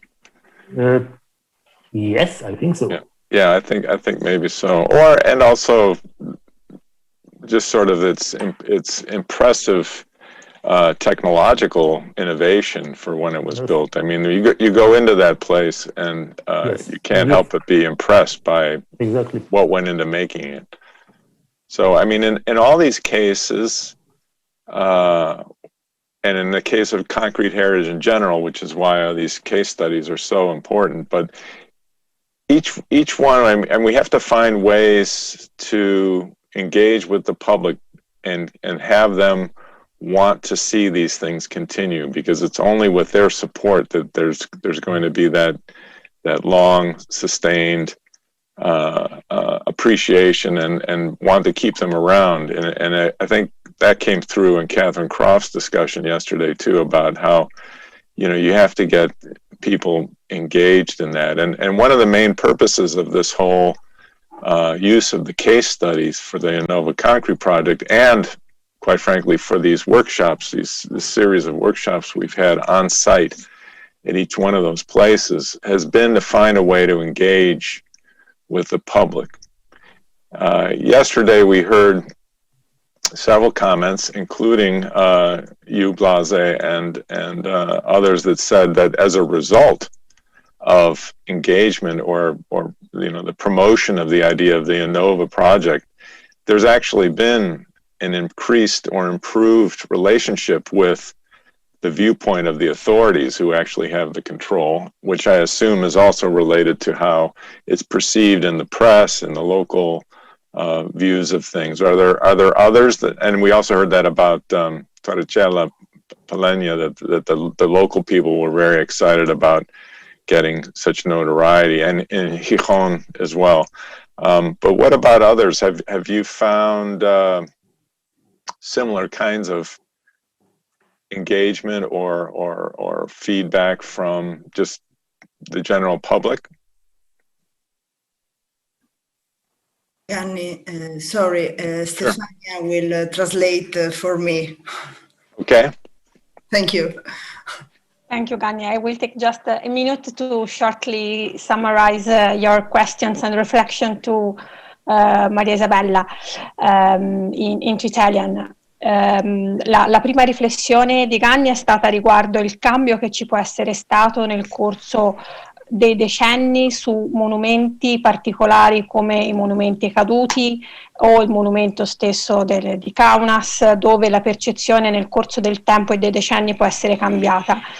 Poi come attualmente siano questi, siano stati coinvolti su questi temi, su questi casi studio, le comunità locali, in particolare appunto in ciascun caso studio, e se come il progetto InnovaConcrete ha avuto un impatto nell'avvicinare le persone del luogo, e ha appunto citato il caso di Torricella Peligna, perché ci hai chiaramente già parlato di questo aspetto. Allora, per i monumenti ai caduti e purtroppo non solo per Torricella Peligna, ma è un po' generale per tutto il nostro territorio questa situazione. I monumenti erano prima visti come dei luoghi di ricordo, adesso sono diventati soltanto dei punti di ritrovo, dove il ricordo e il loro significato è lontano, è molto lontano. Nel progetto InnovaConcrete noi ci siamo trovati di fronte a dei monumenti che erano diventati appunto un luogo di ritrovo, ma non più un luogo di memoria. E in qualche modo il progetto invece ha risvegliato la memoria. I primi a capire questa memoria e a comprendere il significato del monumento, non per la sua bellezza, ma per quello che voleva simboleggiare, siamo stati noi. e noi abbiamo cercato di ritrasmettere questo significato alla popolazione, che in qualche modo ci si è riavvicinata sotto questo punto di vista. Stefania? Yes. Okay, thank you, Isabella. She explained something interesting for this case study of Abruzzo, because these war monuments actually in the recent times were no more perceived as a place of memory, but as just as a place for to meet people, just to say we can meet at the monument, not as a place of memory. Of course, as an important place, but not really due to its strong historical memory. So the project has brought back the community to reflect on the historical meaning of that monument. And first of all, the Heritage Agency of the Superintendenza in Abruzzo has, of course, understood this deep historic value and has tried to transmit this value to the local people, to the local community, actually getting some good results in terms of bring people back to rediscover the meaning of these places, of these monuments. That's great. How about others? How's others? Okay, I'll ask Luis. In the case of the sculpture in Gijón, I mean, we saw firsthand how people stroll along and they enjoy the statue, and there's been lots of projects you've shared with us how the local community sees that as almost like an emblem of the city. Has that changed at all, or is it just sort of the way it's been, or has that been enhanced because of the project? Well, of course, about this project, people are really interested because they see that it was not just only important for them, it was important for the heritage of the 19th century, for the concrete. With all these projects, people around and all the authorities have been always demanding us what they must do. And well, I think that this is something that is important. In many of the cases, you see that the monuments, they are monuments that could become from political or ideological ideas or from the end of a world. And in the case of my father, it was just making people think about the horizon. It's a much more poetical or philosophical idea of a place in which they could stay there to see it.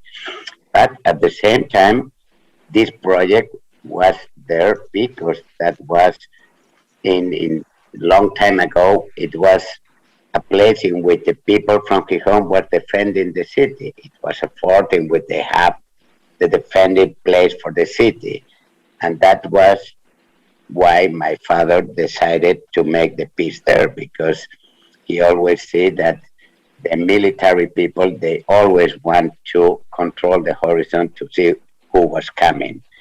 And my father was trying people to see the horizon as some way as the place for everyone. It's the place where you end your vision of everything, and you never access them, but it's something important. It was something really important for him.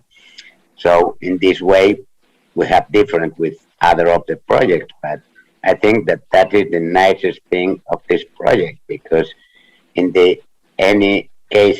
all the cases we are studying and they are making the studies, they are such different in the way they have been made for what or all these projects, and even the technical projects that are against or they are making with this project. So I think that, well, our case is a little different in some parts, but at the same time, that means that during 100 years, many things happen and many things change. So we are one of the last projects that you are studying. And in this way, I think that it was with another meaning. And that means that humanity has been changing during all this time.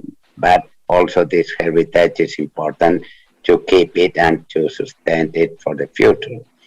But at the same time, as I have been noticed, we are much more in touch with the authorities of Gijón because they want, when you are going to finish, when we are going to have this project, they want to do something to keep it well and to maintain this work of art, in this case, for the future. So I think that these are really nice things. When I was hearing about KAUNAS, well, I was saying that they were enveloping many different ideas of the political, the ideologies, how was made for keeping an idea of what was happening. And I think that in our case is completely different.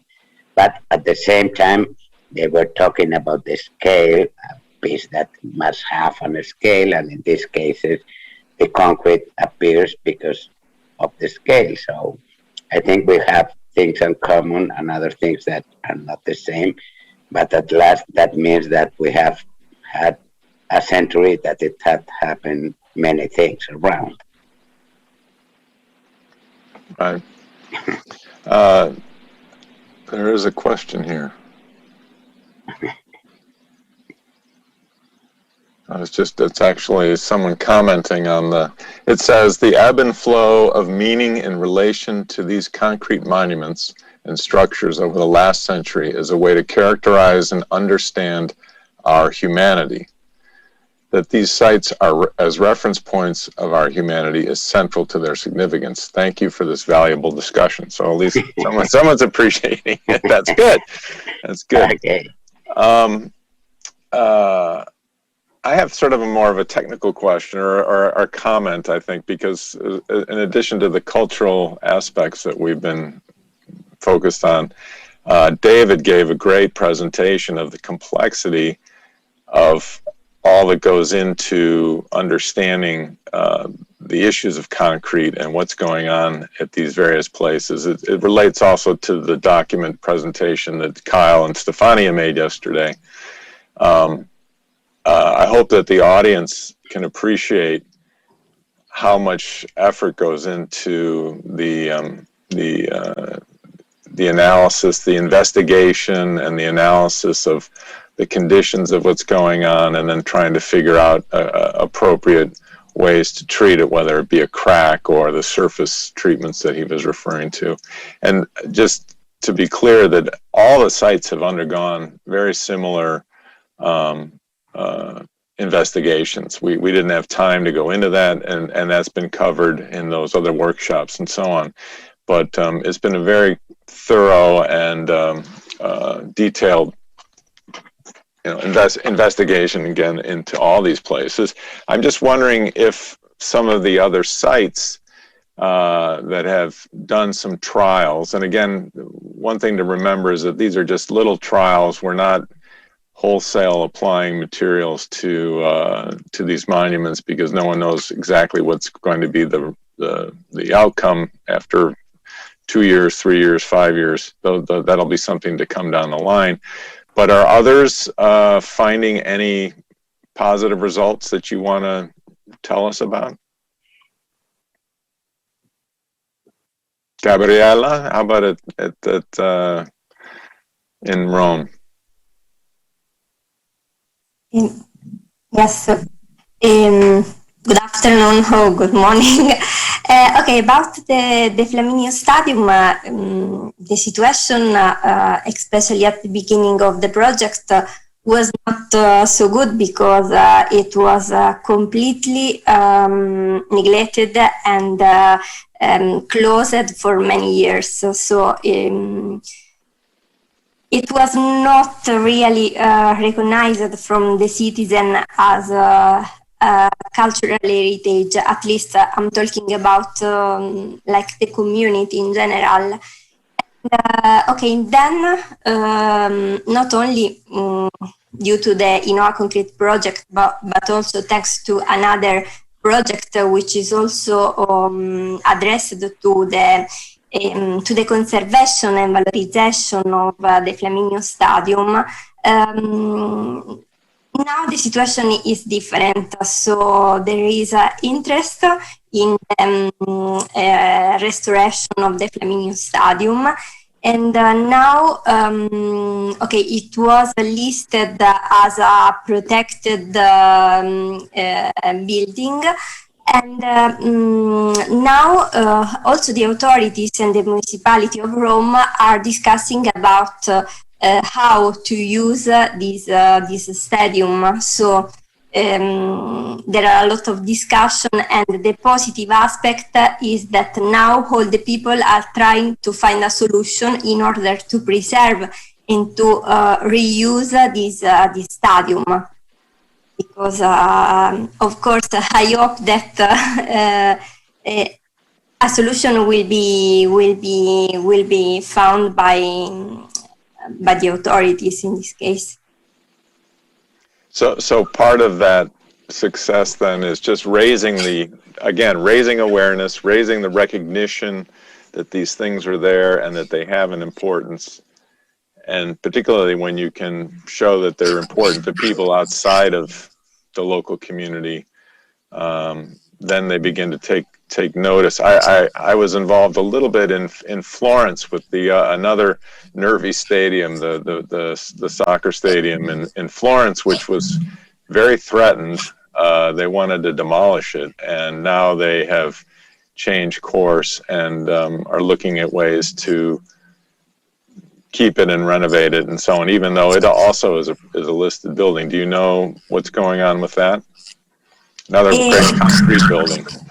Regarding the stadium in Florence, okay, I'm not updated in this case, so I don't know exactly how it is now. So if they already have a plan, but as in the case of the Flaminio Stadium, for sure there is an interest. At least I think that it's positive that the people recognize that there is a problem which has to be solved, like to restore a stadium which is not only a building, but of course is an important part of our heritage, the artistic and cultural value. And so in the case of the Flaminio Stadium, there's already also a conservation plan developed by the Sapienza University in the framework of the Keeping It Modern project.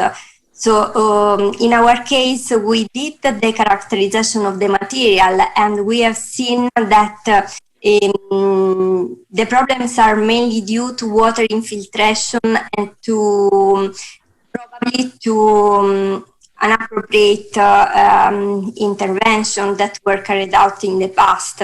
But we have seen from our results that the construction materials are in general are in a good state of conservation. So if there is an appropriate conservation plan, it's possible to avoid the loss of this important work, because as we said yesterday, is one of the iconic work of Nervi, so it's important to preserve this part of our heritage. Yeah. Are there any questions any of you want to ask any of your fellow case study folks? Things that related or resonated with you, and again in remembering, because most of you have been to the other sites as well as part of the project. Are there things that you want to ask or want to know? Gani, can I have absolutely to ask something? Yes, please. Okay, Fernando. I would like, yes. First of all, I would like just to congratulate Vaidas and of course all the all the speakers that we have had the opportunity to listen yesterday and today, because I think it has been a great experience in all the subjects we have been discussing. No? And for ICOMOS, that, as you know, we have a working group that we are working, trying to fix a new document, which is going to try to fix the criteria to how make the good interventions in concrete heritage buildings or sites. No? And in this sense, I have some questions, in fact, of all the discussion that I have been listening these days, that I think they are going to be very helpful. They are going to be very helpful for us to continue the discussion, to finish this document that we will be present in Cadiz in December at the end of this project. No? And in this sense, I have just 6 questions. They are going to be very, very short questions, some of them. No? For example, I would like to ask to the Torroja Institute, to Juan, I think he's there representing the Institute of Torroja, which is his recommendation to people that has to make interventions in buildings, in sites, in heritage sites, that they have been using for the same use for since the beginning, and they are still in use. So if we have to make a new renovation of this building with the same use that always has been, which is his recommendation for us in the best way we should work. No? Afterwards, I have a question for Ana Junquera. You know, Junquera Architects is a very well-known office in Madrid, in Spain, and they have been working many, many times in new buildings with a very, very good work. No? But as member of this office, and also because she is a young architect, I would like to ask her which is her recommendation for the new young architects that they will have to work in heritage.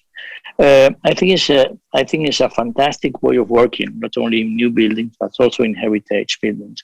And I would like to know her experience when she has been working in this hippodrome in Madrid, and what she should recommend to these new architects. No? The next question is to my friend Luis Chillida. What happened when we have to work in the work of an artist? No,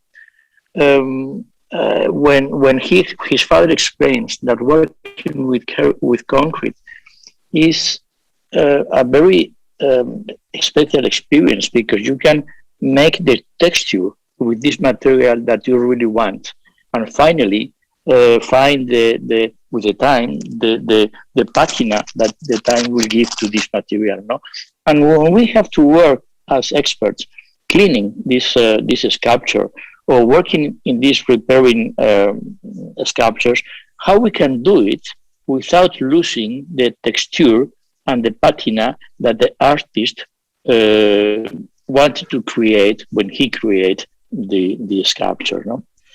Then I have a question for Christophe. I don't know if he's there. I think so, but I'm not sure. When we have to make an intervention in a World Heritage Site, we are talking about the Centennial Hall, which it has the highest category in protections of heritage. And what special cautions we need to have in mind when we are working in so special sites. No? In the opposite way, I would like to ask to Blazek, when we are working in sites like the train stations of Warsaw, that they are heritage sites that no one feels that they are heritage sites, because they are very unknown for most of the people. What things we should do to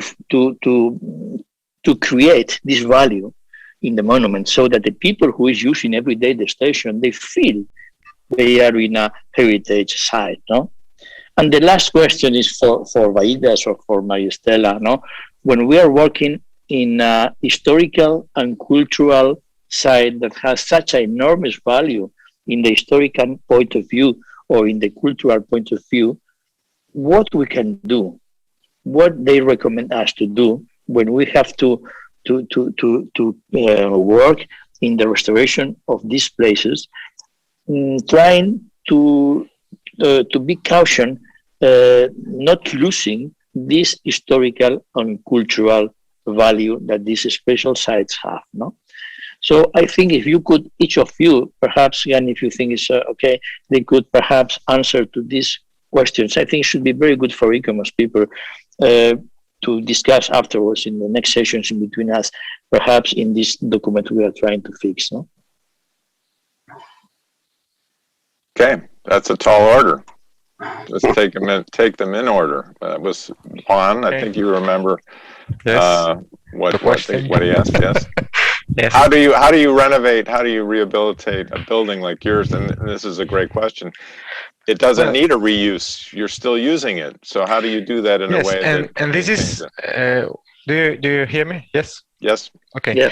This is not by accident, because the building was designed to be adaptable and flexible, and to readapt to the research that was taken at any time. So this made the building useful all this time, and it's still useful. And I think this is very important for the conservation of a building, because when you have empty buildings or not useful buildings, it's more difficult to make people or society to value them, because they don't find them, or they don't find them useful for the society and just empty. So I think many times buildings that are not useful anymore, it's better to change their use and to use them, or like museums or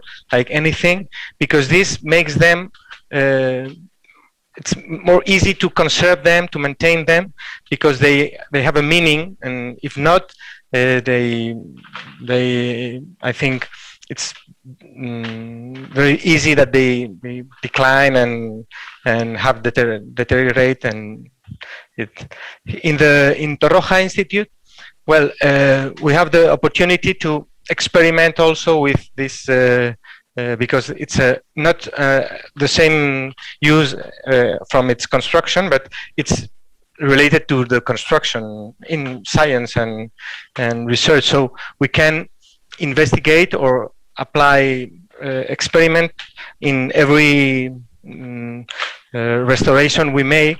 So it's it was in the beginning, because the building was a experimental field for precast elements that were being studied at the time of its construction.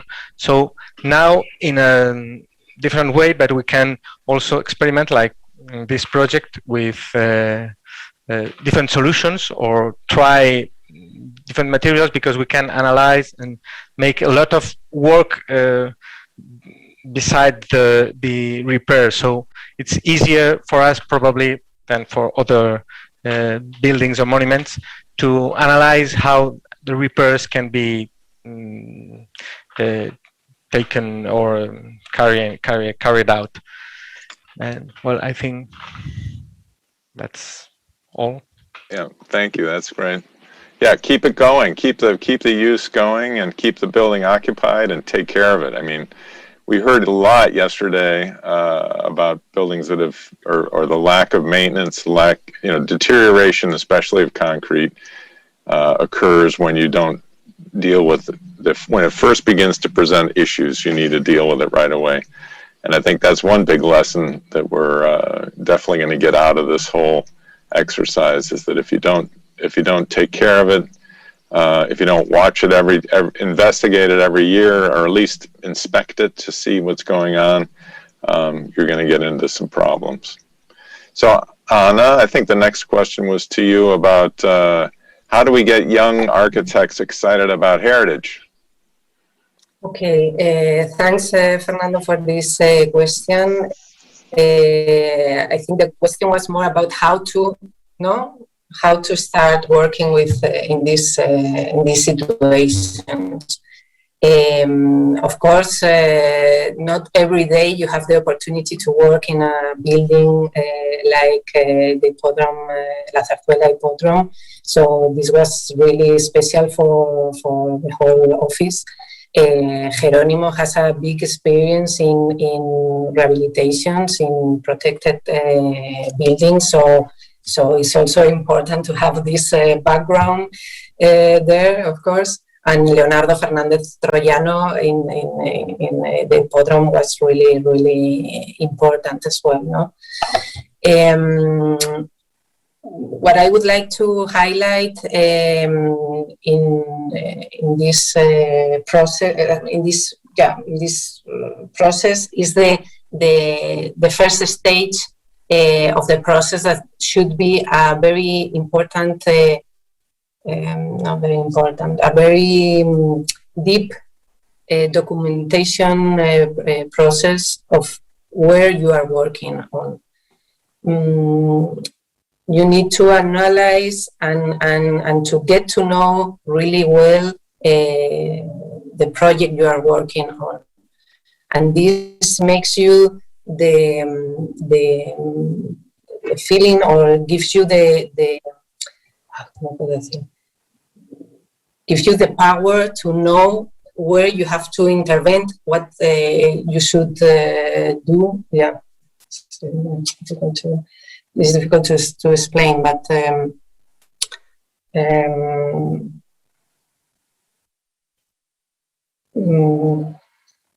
think you was in a good line. No, I think you was in a good line. No, when you know the building where you are working on, I think you have the power to take the decision, the correct decision, no? And probably for example, in the Hippodrome was very clear. That we need to make a very silent intervention, but sometimes it's not the same. It's not the same way. But to decide which is the line you have to take on, it's really important to get to know the project and to know the essence of the original project. When you just have this knowledge, then it's much more easy to get the decision of, okay, this is a silent intervention, or I can be more radical, and I think to get these decisions that at the end are the important decisions, you need to know this, to have this knowledge. No, this is what I wanted to say. And normally we believe that the interventions, you should be able to read them, to read the history of a building, to recognize what is original, what is new. So at the end, the project or the building will end for a long time, and we should be able to read the history, and there is no problem. Everything should not be like in the last century. I think, this is the way we work in these projects. Thank you. We have a few more minutes. Let's see how many more of Fernando's questions we can get answered. I think the next one was to Luis about patina. How do we, and patina is something we haven't discussed, but it's a very important question in concrete, because with time, whether it just be color change or even, when does dirt become dirt, and when is it patina, and how do you deal with cleaning a building and all those kinds of questions? But particularly in a case of a piece of art, that becomes a very important question. Yes, of course. And well, thank you, Fernando, for the question. And Gani, that you were talking about time. And in terms of time, I am the son of my father, and I would like that Mikel, that is my son, he's been working in this project with me since the beginning, that he will take now the words and explain you what is our feeling in our family, because I think that as a family it's important to keep the ideas of my father and his grandfather about this kind of question. So I will please say Mikel to answer the question of Fernando. Michael. Okay. Hi. Good afternoon and good morning for all of you. And thank you, Luis. Thank you, Dad, for giving me the chance to answer this question. And Fernando, I think this is a very relevant question. So thank you for that. And as you say, I think the first thing that we have to take care of is the respect and the knowledge.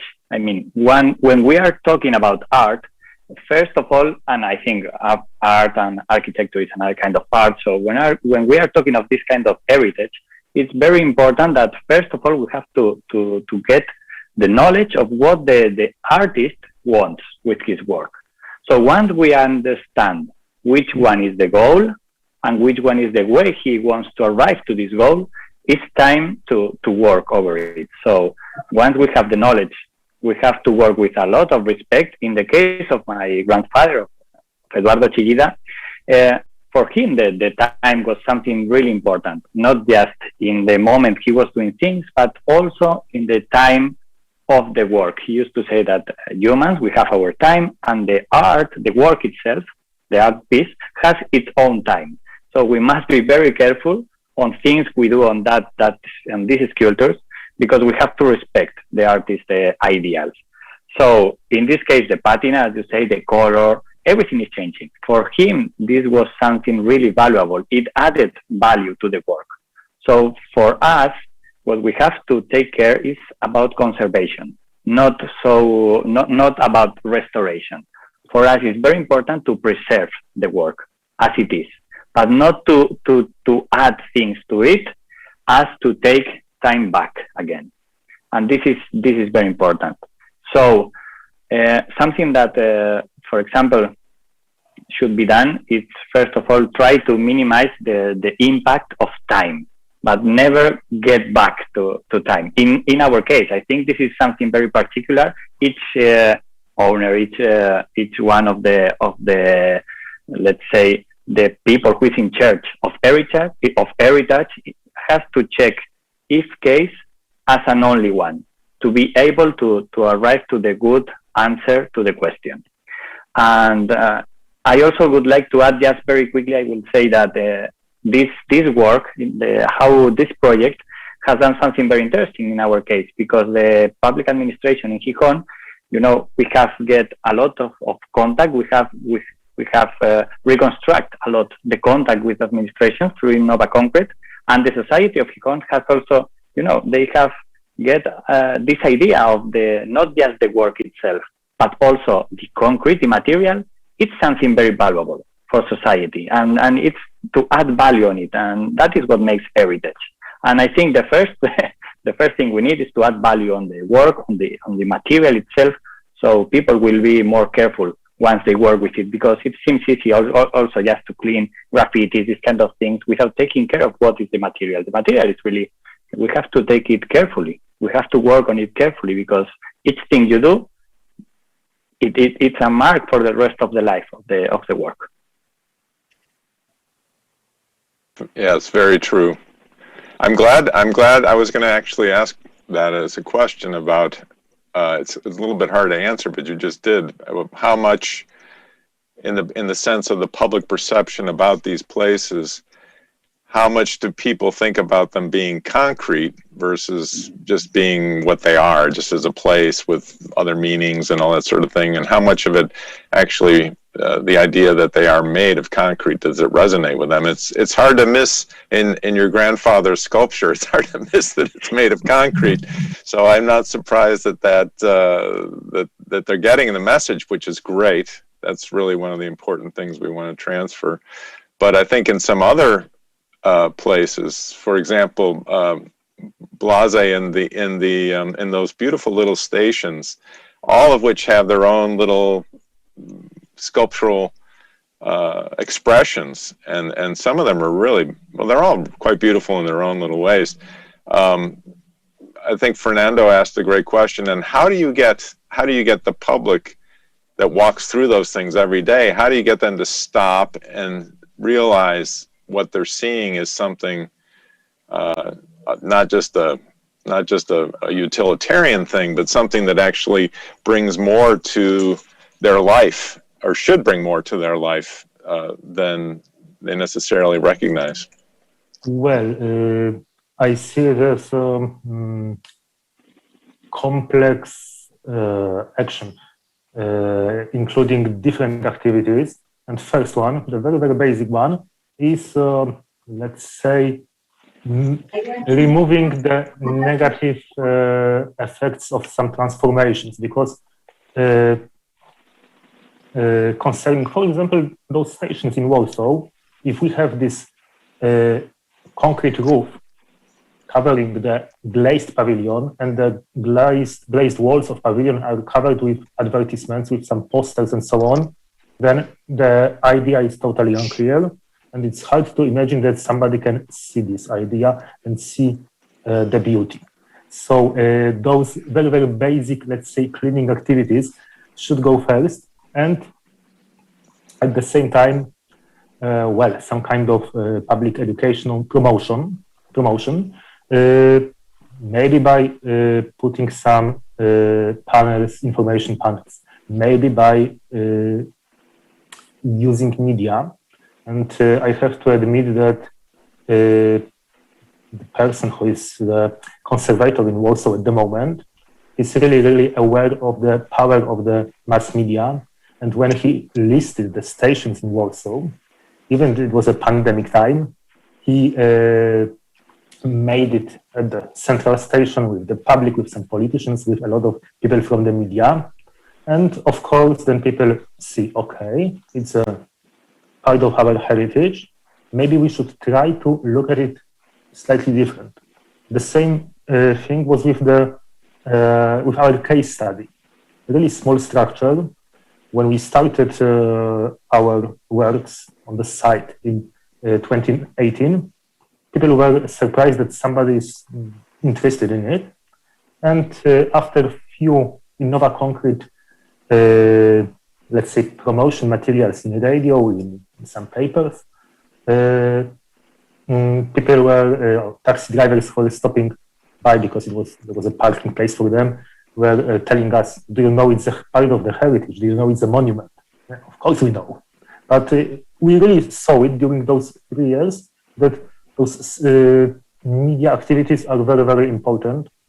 And well, it should be part of, let's say, our activities from very, very beginning, in my opinion. So I don't know if that's an answer.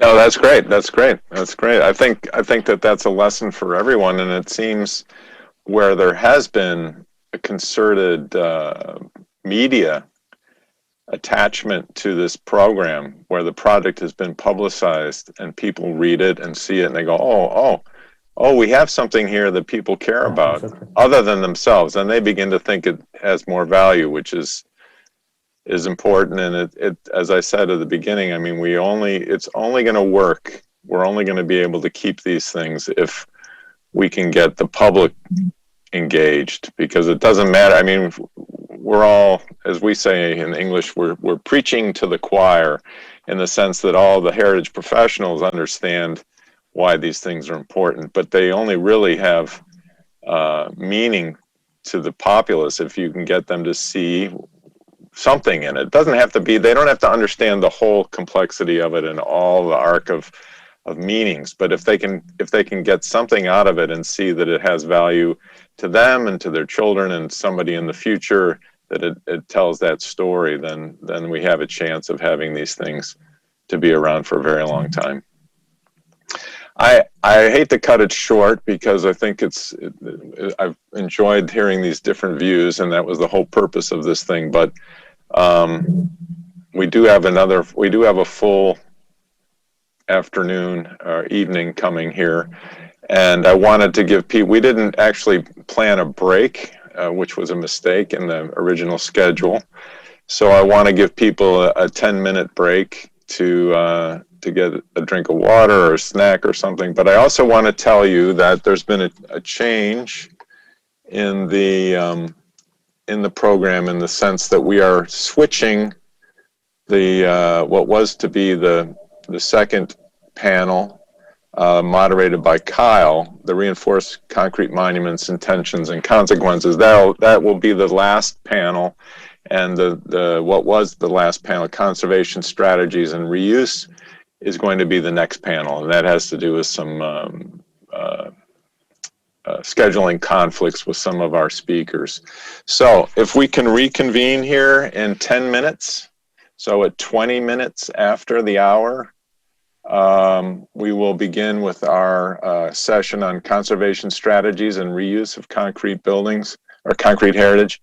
And I think you'll enjoy that very much. It'll continue in some ways some of these things we've been talking about how to find new use, new meaning, and continued appreciation of these concrete heritage. So thank you so much for all of your presentations yesterday and your attention today to have this discussion. And I look forward to at least one more time. I think at least the Innova group will be able to get together, I hope, one more time at the end of the project when we can celebrate the conclusion, and we'll hear some more about what all everyone has been able to do. So thank you all very, very much, and particularly to Vidas and Marius for hosting us at the 9th Fort. This has been great. Thank you.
All right, here we are back for our second session here on day 2. And as I mentioned, we've had to rearrange the schedule a little bit and have changed the panel timing so that what we're now about to discuss is the conservation strategies and reuse of concrete heritage.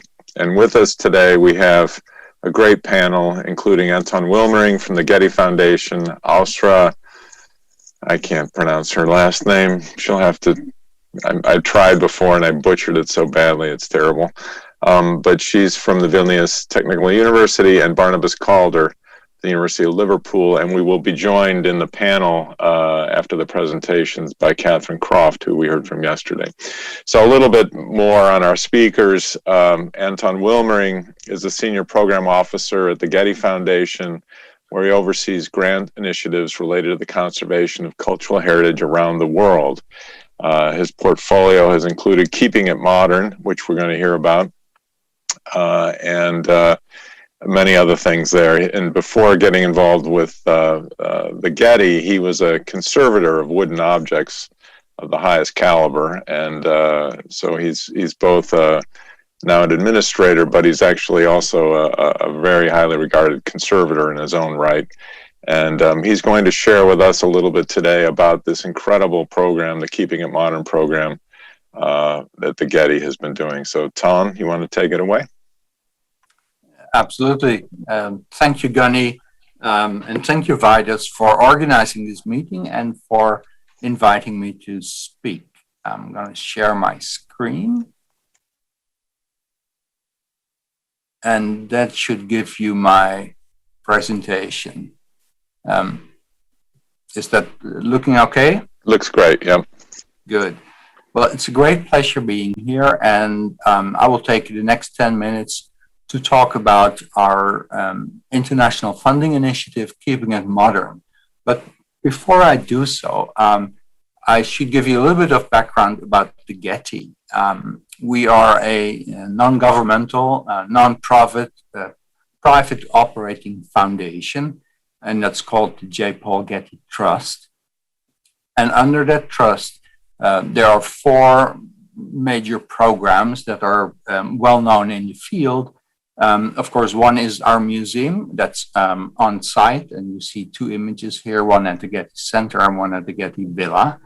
Then we have an academic art history research institute, a conservation institute, the Getty Conservation Institute, or GCI as it is commonly known, and then the foundation. And we are actually the smallest program within the Getty. So we are a foundation within a foundation.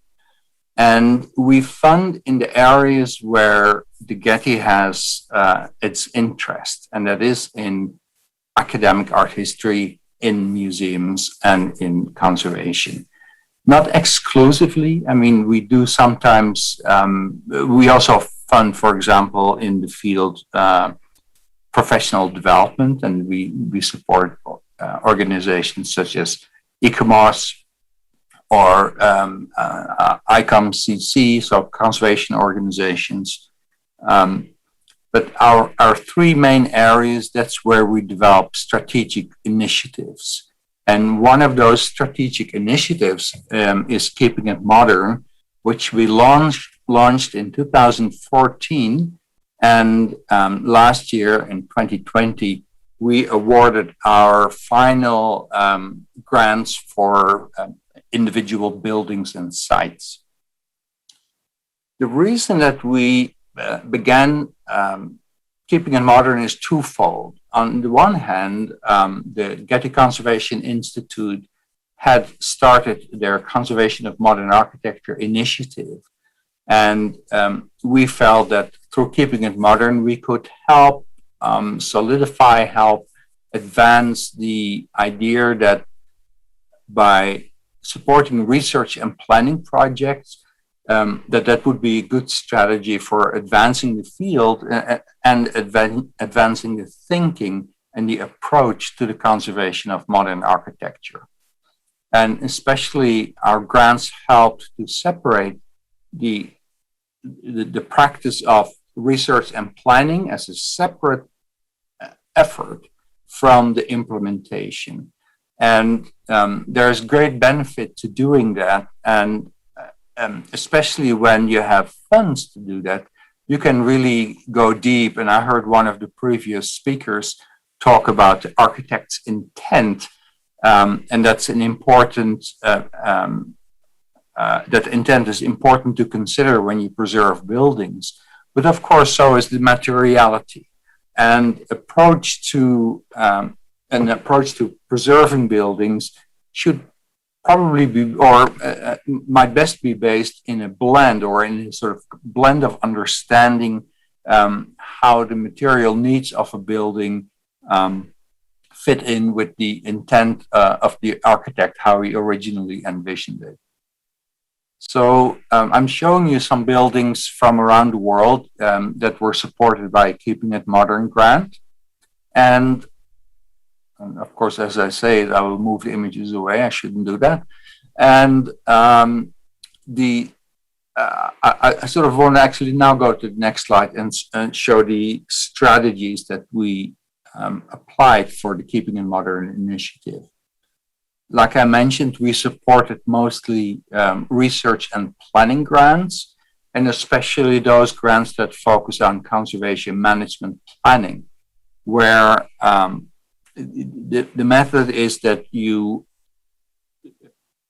through stakeholder consultation, you distill what is the most significant about the site. So you create a statement of significance. From there, you then can develop policies for the conservation and for the maintenance of your building. So it is a values-based approach to conservation. We supported also a few implementation grants.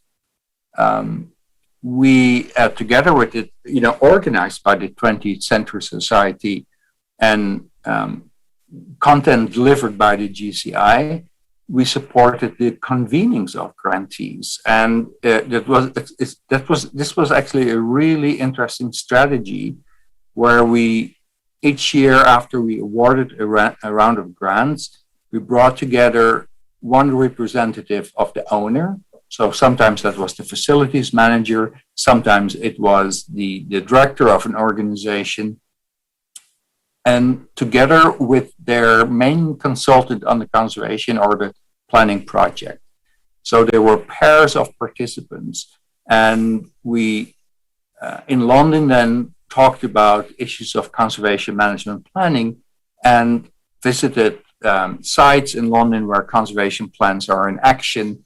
And as a result of these convenings, each year created themselves a cohort of grantees who remained connected to one another, as well as they seeking connections across the different years in which Keeping in Modern grants were awarded.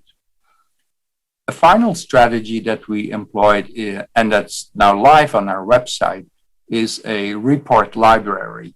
And this is where all the conservation reports of the different projects are collated. They can be downloaded at no charge, and I will show a few examples later on.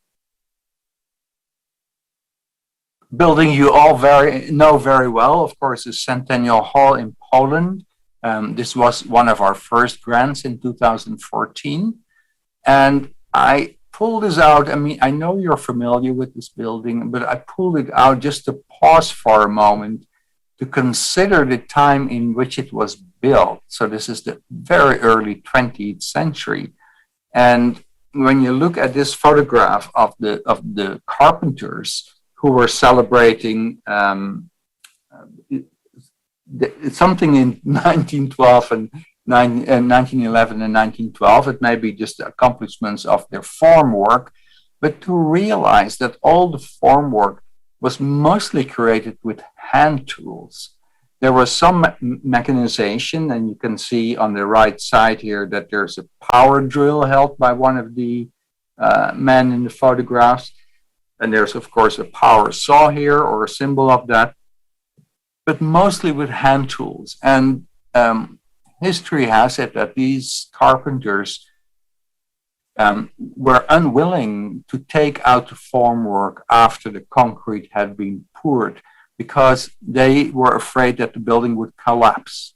And it was only after Berg himself went in to begin removing some of the formwork that then the building got revealed itself and revealed its strength. And I think in the 2014 grant, and after they had done their research, they calculated that the building is basically, I think, 4 times overbuilt to carry the roof. So it's really, it's a very strong building. Another grant of which you can see the report in our library is this incredibly beautiful abbey by Marcel Breuer in the United States. And they, in their conservation plan, mostly focused on the bell tower. I'm not going to into too much detail in this because we have little time. But the reports of these projects are available for download, so they can, at your own time and your own leisure, you can review what has been done. We have several stadia that we were able to support, and one of them is the Luigi Nervi Stadium, the Stadio Flaminio in Rome. There's Miami Marine Stadium, which is concrete in direct contact with the seawater. Yoyogi Stadium in Japan, and of course Patel Stadium in India, that just received a grant in 2020. And next week they will have a 2-day symposium to actually talk about the significance of Patel Stadium, and that's a first step toward their conservation management plan that they're preparing. Here are a few other examples. Some beautiful brutalist buildings in Boston, in Delft, in Cordoba in Argentina, and then I was going to say Richard Meyer, but it's not. It's Oscar Niemeyer in Lebanon.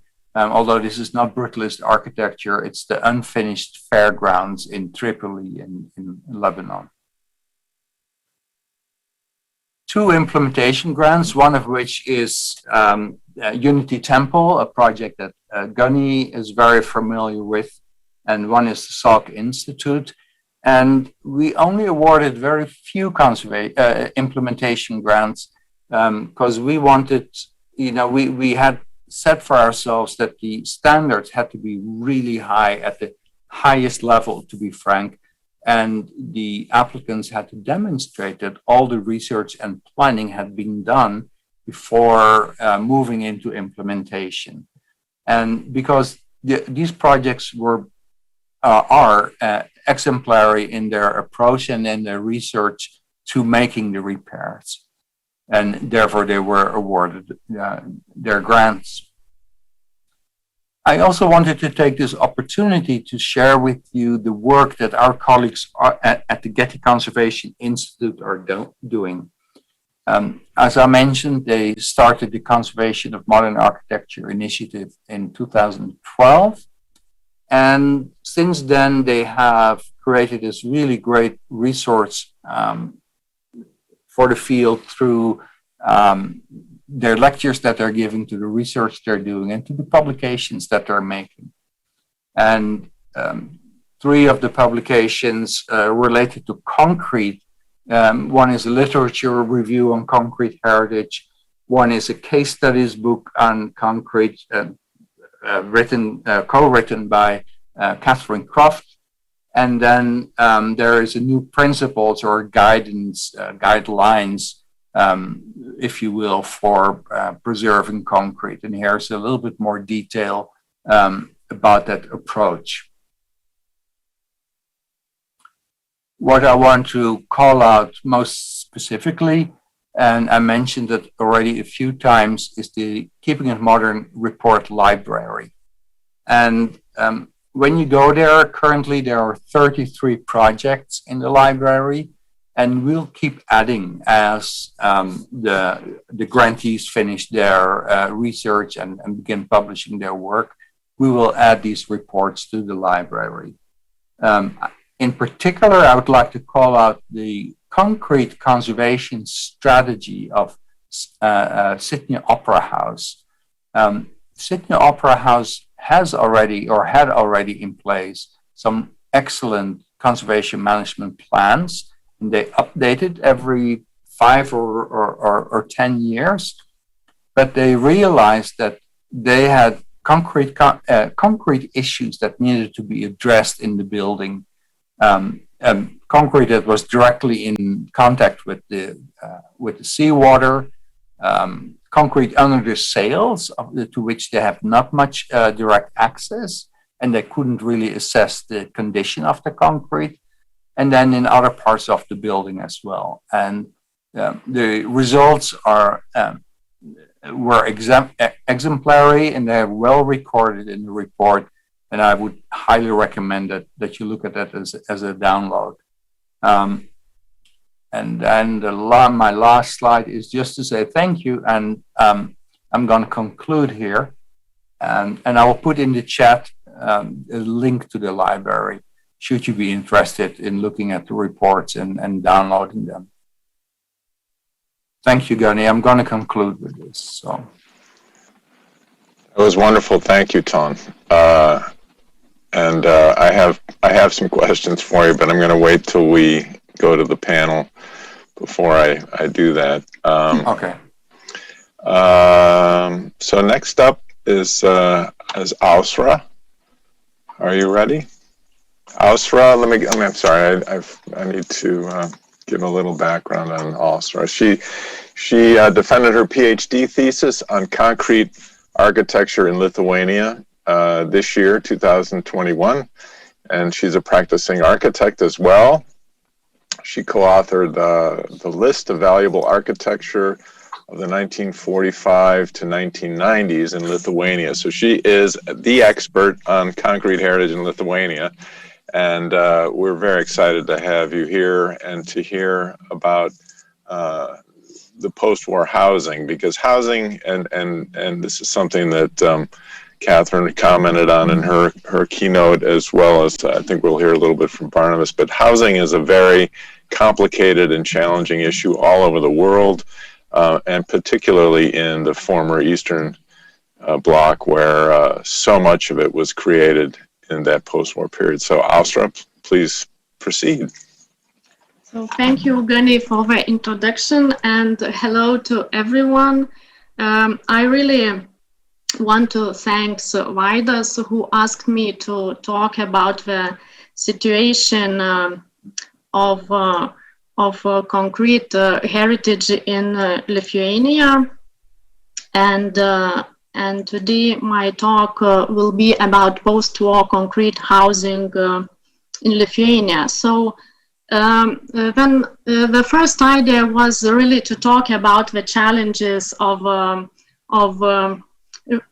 reuse of iconic public buildings, but later on I decided to talk about post-war housing, as it is a very specific part of concrete heritage, which is often left in outskirts about the discussions of 20th century heritage. So yeah, post-war housing is my target today, and is certainly a very abundant and a very controversial part of concrete heritage in Lithuania, and I think in all Eastern Bloc as well. So abundant because almost half of Lithuanians still live in the post-war concrete housing, and controversial because it covers mass housing districts implemented using typical buildings made of prefabricated concrete panels, which are often seen as monotonous concrete boxes similar everywhere. But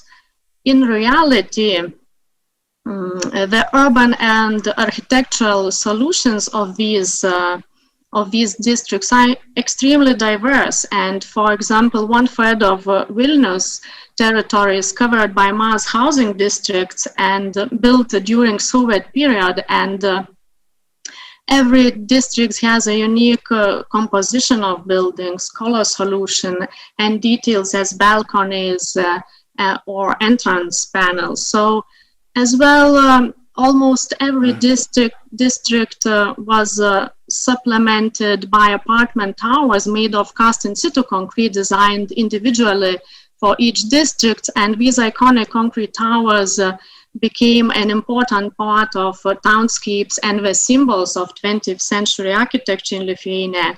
And you now see several examples of them, and really none of the apartment towers is on the heritage list yet. But really, in public opinion, these towers, considered as gray, concrete monstrosities, to use John's Greenrod's words, and in the negative association with shortages of Soviet era. And the aesthetic non-appreciation is not the only challenge that concrete mass housing meets. And as the young heritage, it is not properly evaluated. And it is still, as it is still a short time distance, I think, to rethink what we mean in a historical perspective. And buildings also don't meet the needs of contemporary society. They are of poor energy class. They are poorly insulated, has too little open space, and poor quality of the surrounding environment. And some of the issues are related as well to poor physical condition due to a poor maintenance, poor labor skills, and shortage of materials during the construction in Soviet times. And other challenges are monofunctional solutions and rigid structure, which is really hard to transform. And of course, lack of skills to repair the concrete. And all these challenges really straightly lead to collapse and demolition risk or poor renovation scenarios. And the renovation process of concrete towers has started in the beginning of the century in Lithuania. And this photo is a very good illustration of it. One of the first renovation is seen on the left, and it was done really without the regard to specific features of the concrete architecture and original design, like rounded corners, color solutions were just ignored. And the tower in the middle was updated really several years ago, and as well, just repainting balcony in dark gray, and which is in original design were beautifully yellow. And the view of the nearest tower shows really the importance of good maintenance of buildings. Like due to lack of it, the heavy concrete balcony partition fell down from the 15th floor in last summer and damaged the lower apartments. So fortunately, no one was at home and no one was hurt. But really, the bad maintenance is very bad thing for concrete architecture. So another renovation was carried out for so-called New York dormitories in Vilnius. When the renovation project was presented to the public, a very critical reaction raised, as the project proposed to remove the triangular balconies, arguing that they were unsafe and unuseful. So an active community of architects and researchers immediately has sparked the public discussion, post-war architecture as cultural heritage, and in such way they proved the significance of these buildings and really helped to preserve the identity of the buildings. So yeah, concrete post-war housing meets really a lot of challenges, but on the other hand, it meets opportunities as well. And first of all, we were designed as a part of a bigger complexes, I mean concrete towers. We are in good and close connection to city center. Complexes are spacious and green. We have all infrastructure is needed in walkable distance. So I mean public and commercial centers, schools and kindergartens, libraries, etc. So huge potential really lays in the improvement of the surrounding areas. And talking about rehabilitation opportunities of towers themselves, it could be related to the expansion of the ground floor apartments, improvement of communication zones and visual appearance, keeping concrete specifics. And I think the main task of the rehabilitation scenario is really to find what is good and valuable, and to think what we can add, what is missing, if we still think sustainably. So, and during my research, I really had developed 4 criteria for evaluation and successful rehabilitation of concrete architecture as complexity, innovation, variety, and small-scale design, as well as triggers or agents for rehabilitation process, as local initiatives, active society groups, and various projects, which really help to draw attention to important and forgotten issues. So, as in the case of Šeškinė towers, for example, the local people themselves find ways how to expand the ground floor apartments. Or in case of New York, active society of architects really reacted on time and saved the identity of the first high-rise apartment buildings in Lithuania. And of course, various research and practice-based project like this project, InnovaConcrete, which help really to ensure wider knowledge and in theoretical and practical sense. And for example, in theoretical level, several years ago, we with colleagues worked on the project, the list of available post-war architecture in Lithuania, and several prominent objects of concrete housing we included on the list. And this list was really presented at conferences, and exhibition of the objects was organized. So now we are working on the publication of this list. So another good news for Vilnius is that Vilnius municipality have just started a project, City Plus, which really has a very ambitious goal to revive all mass housing districts till 2030, improving buildings, surrounding environment and infrastructure, as well to create the identity of each district. But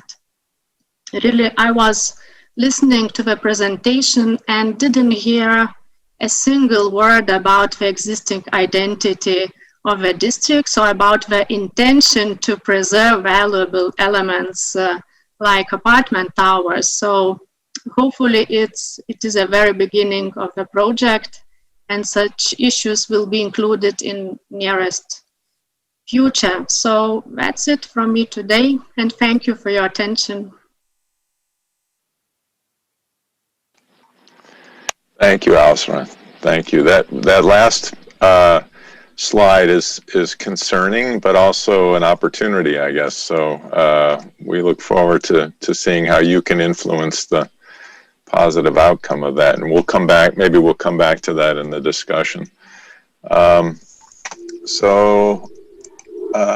Next, and I encourage all those of you that are out there listening to send us your questions and comments, because we want to make sure to include that in the discussion that we're going to have shortly after Barnabas Calder gives his presentation. Barnabas is an author and a teacher. He's a professor at the University of Liverpool. His previous book, called Raw Concrete, was my introduction to him. We met at one of the Getty sessions that Ton was discussing in London, and we had a really great presentation by you then. And Barnabas has just released, I mean, just like this week or last week or next week, it's just right now, called Architecture from Prehistory to Climate Emergency.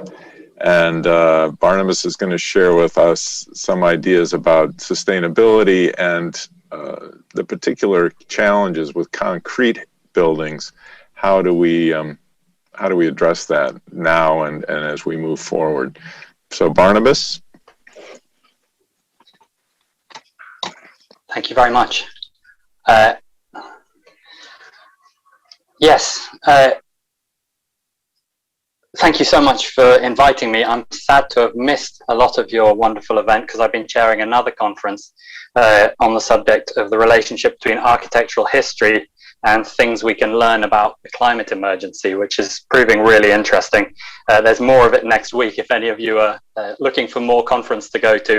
The Society of Architectural Historians of Great Britain. It's going into some really interesting things. I think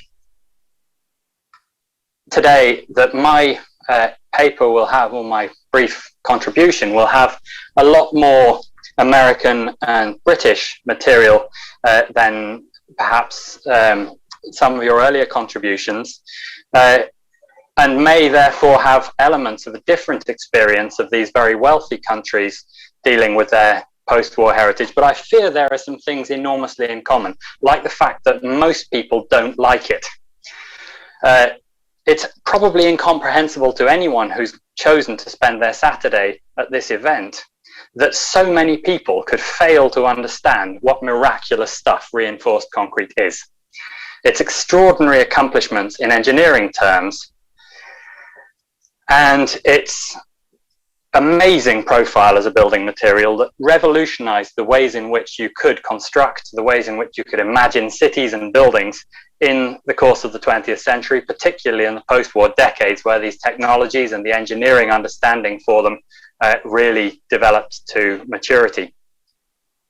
But the thing that I think causes the most difficulties with the public's appreciation of concrete, or in so many cases the public's utter loathing of concrete, is its surface. Its surface is, certainly in the UK and the USA, widely misunderstood by the general public as being craftless and industrial. I think this is in some ways the knottiest technical and aesthetic problem with the conservation of concrete. The huge scientific and craft challenge of maintaining and restoring a material that's so difficult in some ways to keep looking and performing at its best. You must be constantly dogged as you work your socks off on these difficult issues by people asking the question, why bother? By people who don't care, don't understand why you would care, can't understand why it would be worth spending money on, can't understand why you wouldn't just overclad the whole thing to improve its thermal performance, for example. I think many of us, and more by the year, know that it's worth your effort and are very grateful to those of you who are dedicating your careers to looking after the world's great concrete buildings. But there's an awful lot of people who still don't get it. They don't understand with a scheme like the Barbican in London that I'm showing here, looking up at the 42-story residential triangular towers with this extraordinary dramatic profile. But when they see that little bit of rain patina, or dirt, if you want to call it that, I don't mind the pejorative term being used, on the balconies, they think that's something going wrong. They think it's something that needs a good lick of beige paint to cheer it up, or that it needs pulling down. In fact, the concrete at the Barbican is not untypically of many British and American projects extraordinarily meticulous. And I don't claim any unique monopoly for Britain and America on this. It's just that that's the history I know by far better.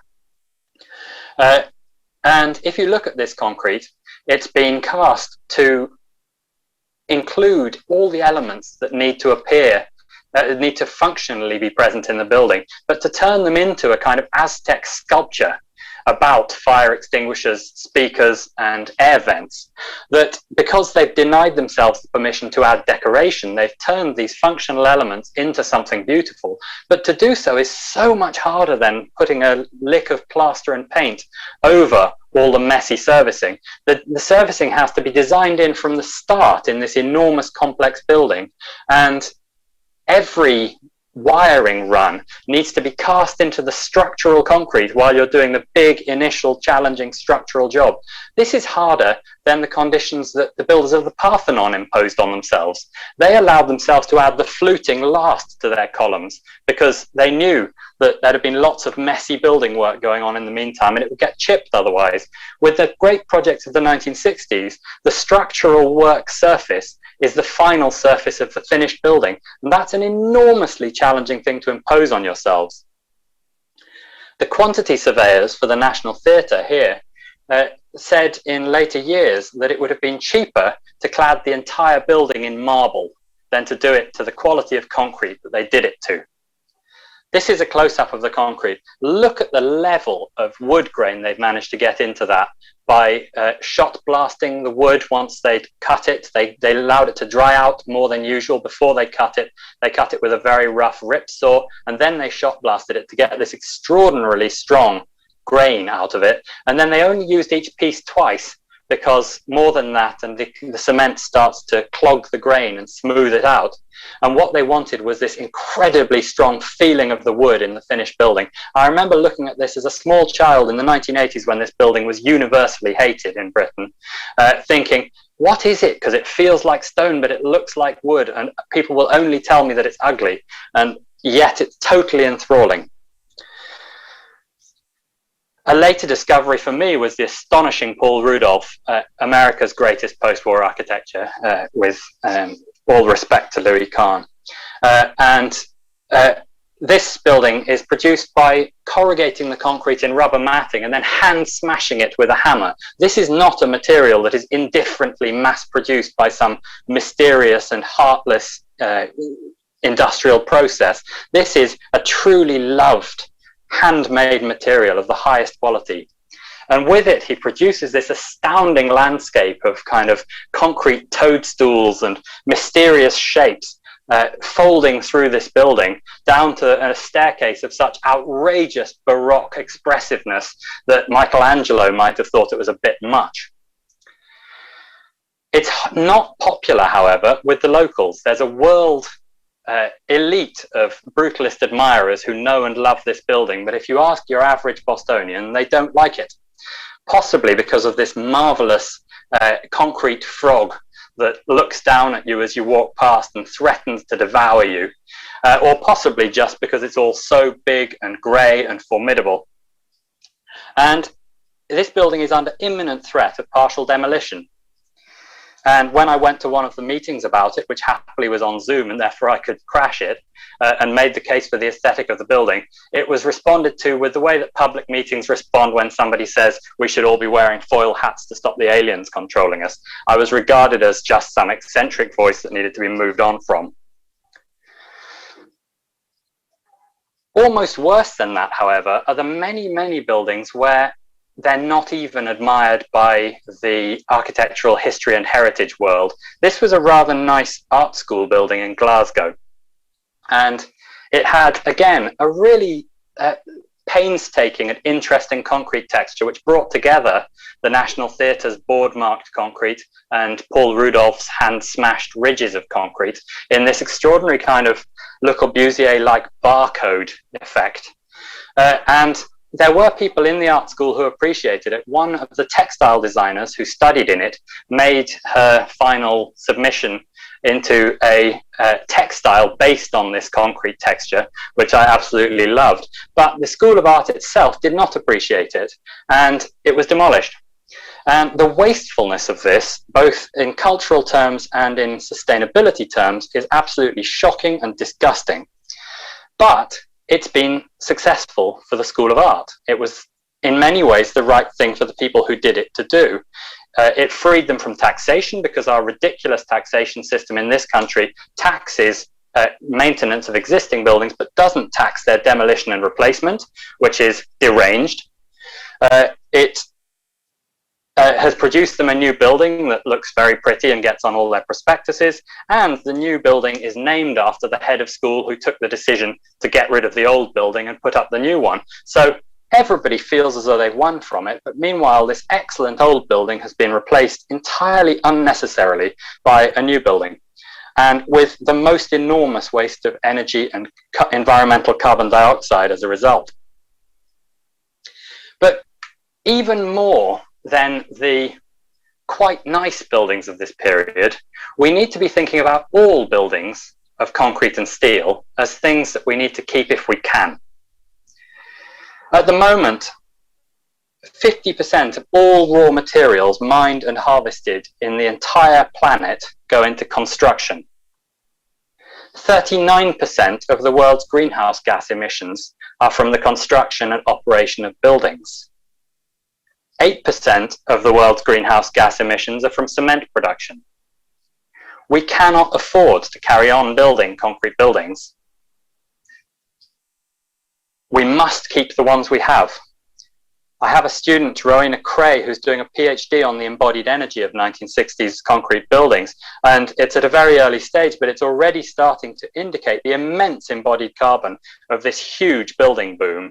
And that carbon will still be up in the atmosphere for another 1,000 years. So why are we throwing out these still robust buildings, pulling them down in the service of a property market that makes more profit to do so, but no other advantage accruing? And what we're replacing them with, this building claims to be the first eco-development in Liverpool, the city from which I'm speaking to you. And it claims as well that they're planting 45,000 trees in the Amazon rainforest. As far as I'm aware, that's not what the Amazon rainforest needs, artificial tree planting. It needs preservation. But if we leave that aside, this claim that it's the first eco-development in Liverpool is given an obvious falsehood by the fact that it's an enormous new steel building, where another building that could have been refurbished, I'm sure, has just been demolished. And the new building will never repay in energy savings the energy cost of replacing it, the carbon cost of replacing it. So what we need to be doing at the moment is keeping all the existing concrete buildings we possibly can and reusing them.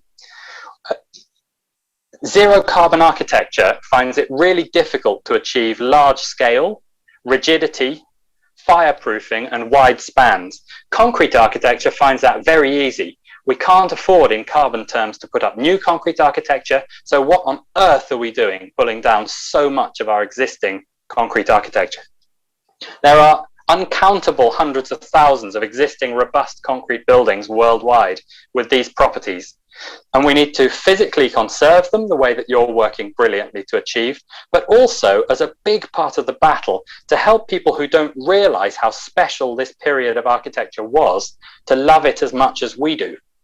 To realize that the 20th century's modernist concrete architecture was in many ways the most optimistic, creative, progressive, the most outstanding moment in the entire long history of architecture.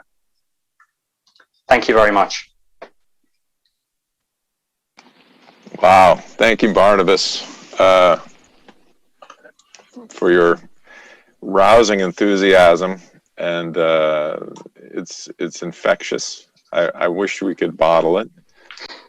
I think that your books are one way to transmit it, but it doesn't come out the same way as hearing you talk about it. And you're absolutely right. We need to find a way to appreciate these buildings at least at the level of what they provide us as a basis to do something else.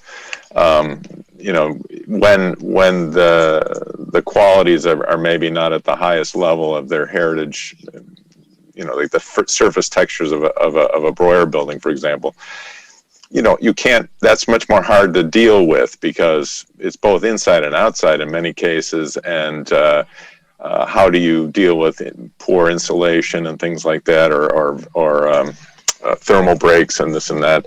It's very difficult to deal with that. But nonetheless, there are many examples of that, like the ones you show, where it's just a shell. So you can do a lot in there and not damage its values. So really, really inspirational, and we'll come back to that in a second.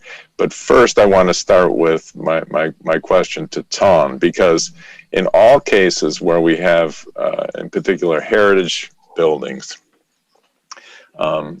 good heritage practice tells us that we really need to take the time and spend the money to understand what we've got. And the Getty has done an incredible job in getting people to realize the importance of this planning, this initial planning to say, okay, we have a building, we know we need to do something with it, how do we proceed? And the first best step is to do something like, if not an exact conservation management plan. How do we understand what we've got? How do we plan for the change that's going to come, whether it's climate change or development pressures or need to adapt it to some other use? You have to be able to manage whatever that change that's going to come, because it is going to come, whether it's today or 20 years from now. So you've set an incredibly high standard, and it's important that you did that over the course of the 6 or 7 years that the Keeping It Modern program was in place. And fortunately, the Getty is a foundation, or is funded through the trust that had monies to do that. But now all the poor children are running around with their hands out saying, we need to do this, but I can't raise $200,000 locally or from our poor existing institution. We don't have that money to do this. How do we get them? How do we find ways for them to still be able to commit to best practices when they're challenged just to have enough money to run whatever their organization might be? That's a very good question, Gunny. Thank you. You know, Keeping It Modern was originally planned for 5 years, and we added 2 years to it. But we started to see that the consultants themselves, plus the grantees, they began to form their own groups. They identified strongly with Keeping It Modern as almost as a brand that we had not intended. And we saw that the field was beginning to share lessons learned, to share approaches. And in fact, I think that practitioners in the field are beginning to adapt to separating out research and planning from implementation. So that was for us an indicator that we had created a momentum and that we could step back as a funder. And that is one consideration. The other consideration is that we have not unlimited funds, and whenever we begin an initiative, we know that for 5 or 6 years we probably spend $1 million or between 1 and 2 million each year. And for keeping it modern, we actually spent $12.5 million over 7 years. And when we do that, though, that money is used. It's going there for that purpose, which means that we cannot respond to any other demands of the field. And because our funds are not unlimited, and we have an annual budget in the foundation of about $9 million. So that gets used toward grants to museums, grants for art historical research, convenings, and conservation-related grants. So it's also sort of an economic measure that we fund for a number of years and then we stop so that we can free up our funds to support other initiatives or other projects.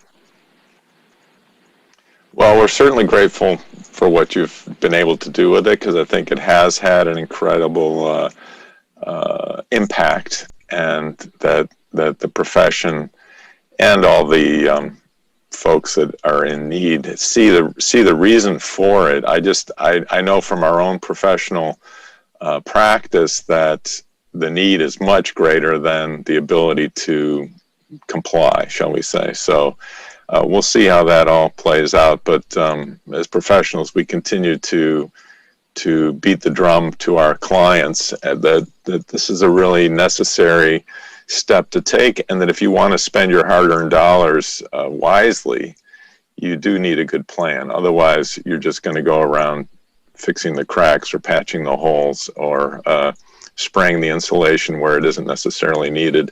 I'm exaggerating, but that's kind of what it amounts to. So, right.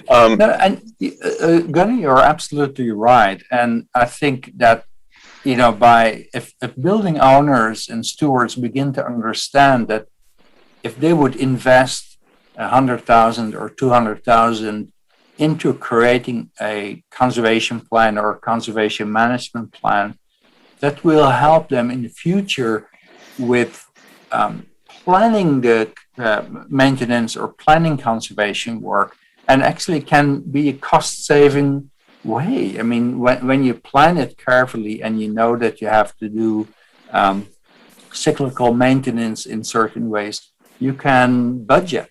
You can, save money over time. Yep, that's the message we try to send.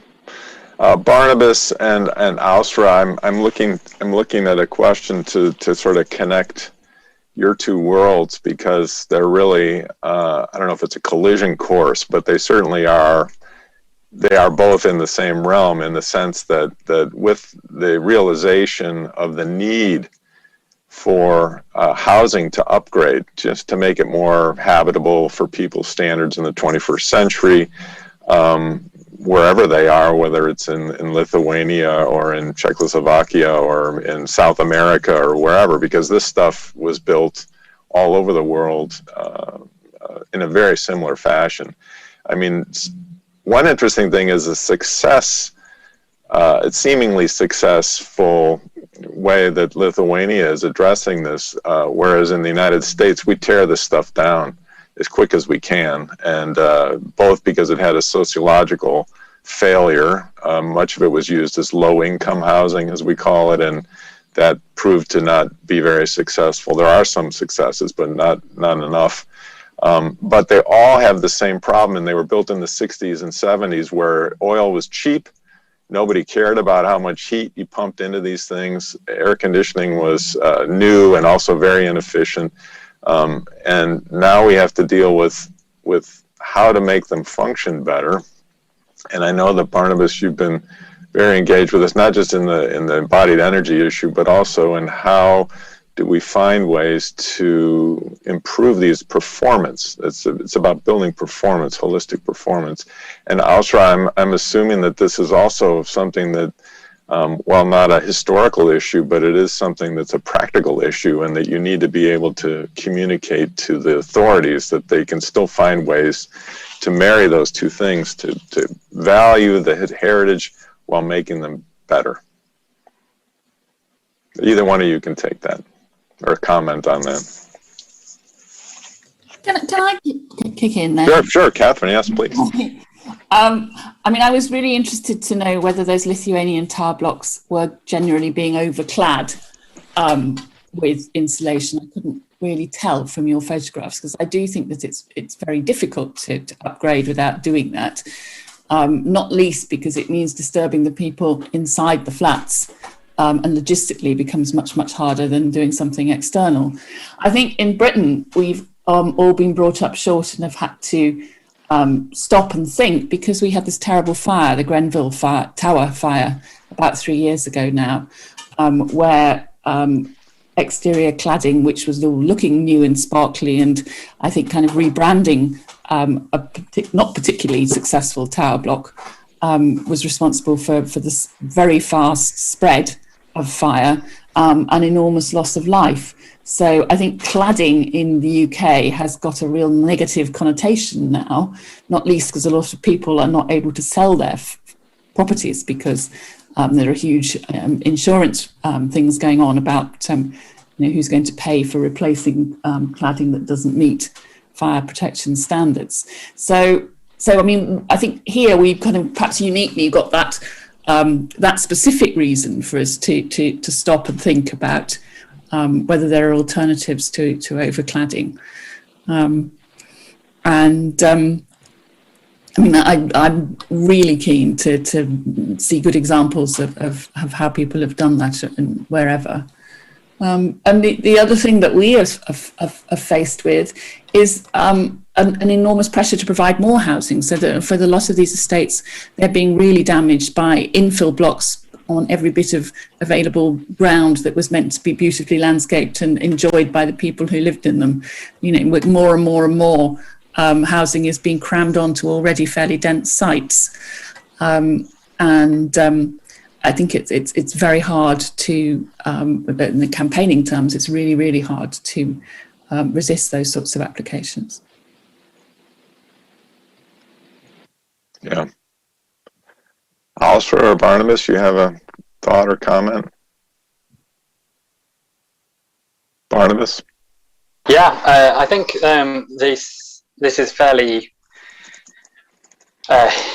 case by case, that different aspects of the quite wide range of different design ideas that get explored during the period of peak concrete structured public housing in this country means that in some cases there are relatively easy fixes, and in some cases it's quite challenging, and it requires response building by building.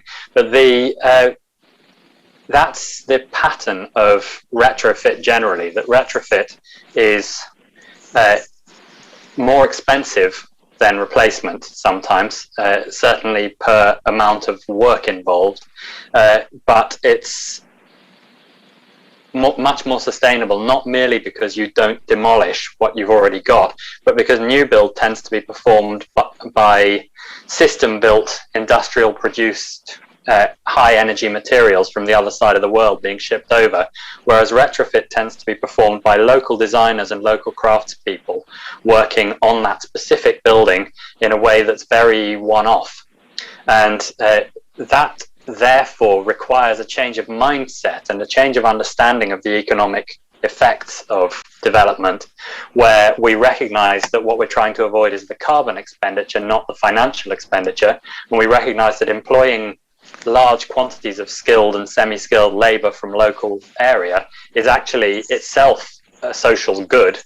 And therefore things like internal wall insulation, which is complex and messy and building by building and flat by flat, needs to become a much bigger part of our economy, and importing kit-built Lego systems of high-energy materials, aluminium, plastic and steel and glass from all over the world's coal-consuming industrial countries needs to become a much smaller part of our building sector. So it's a huge shift, but it's one without which the problems are going to be much greater than the problems of the kind of face value problems of having difficulty restoring this generation of buildings.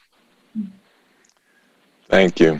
I'm getting word on the chat that we're supposed to wrap up here. I hate to do it because I think it's a really interesting discussion.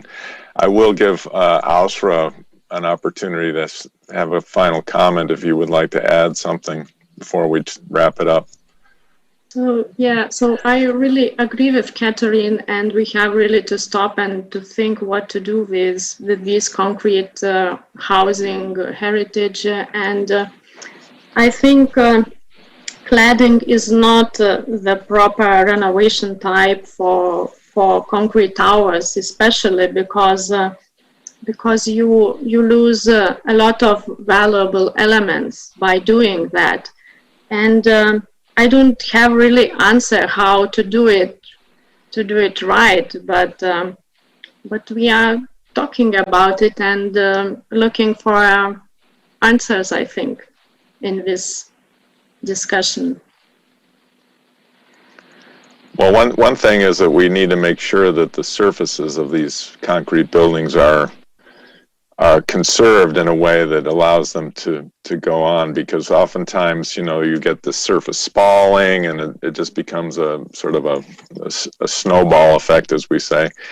And hopefully, one of the main purposes of the InnovaConcrete initiative is to find ways to help with that problem. I'm not saying it's going to cure all that, but it might help do some good so that people then can really appreciate in the way that Barnabas described it so richly and beautifully, and they can have a different attitude about it. So this is all about shifting attitudes, and every little bit we can do with a meeting like this and these other meetings going on, and just keep proselytizing as much as we can to get people to realize that these are things that we need to save. Not everything in its existing way, but a lot of it needs to be saved, and then some of it needs to be celebrated, and that's what we're talking about here, is the celebration of those things that really deserve it. Thank you all so much for your contributions. I learned a lot, like I always do, and now I am going to turn it over to my good friend Kyle Normandin for the next session.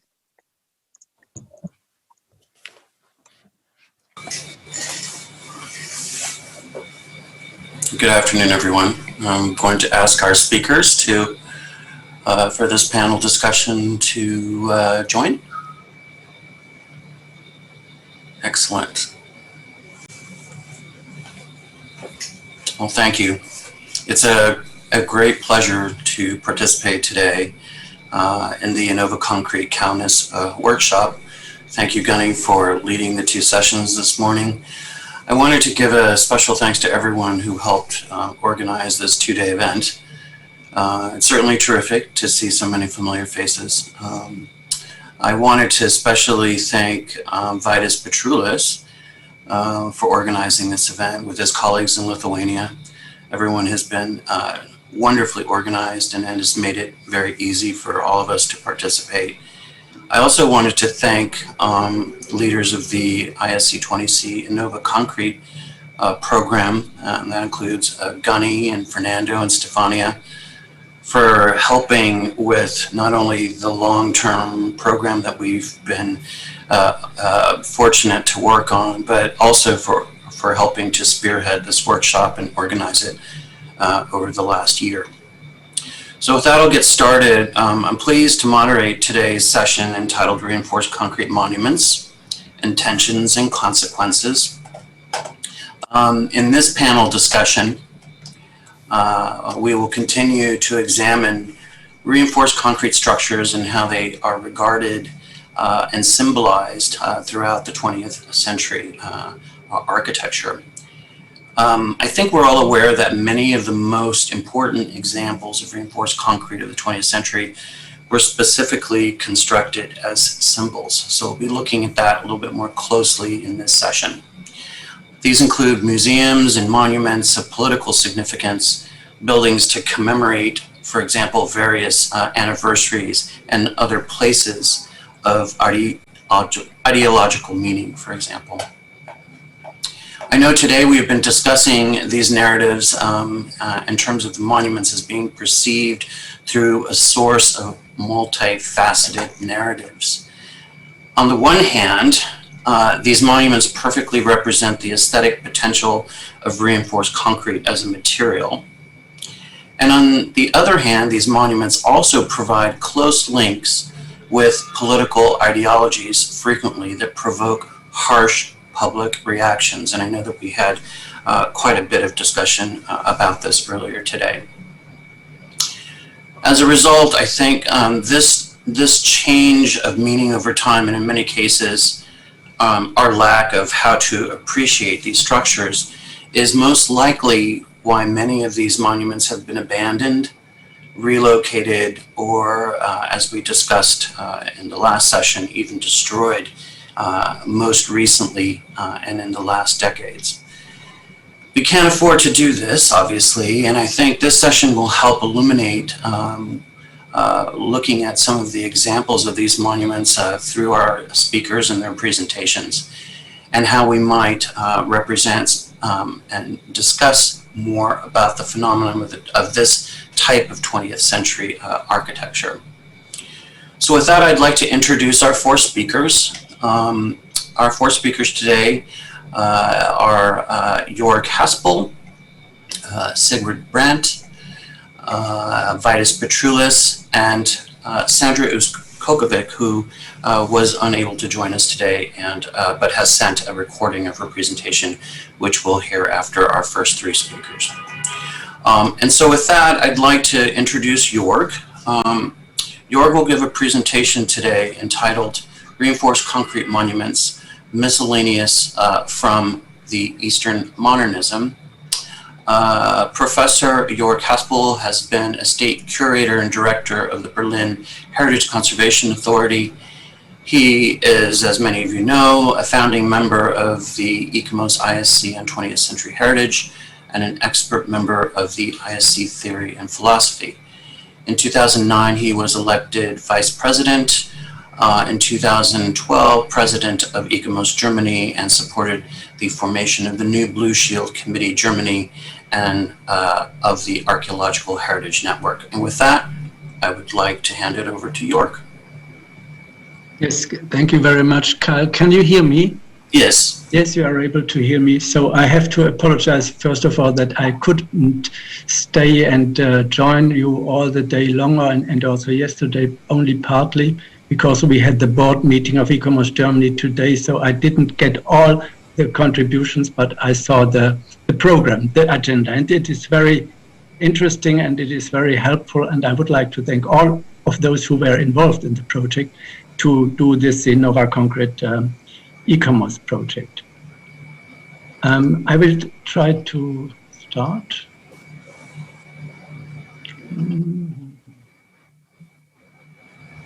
Oh, sorry.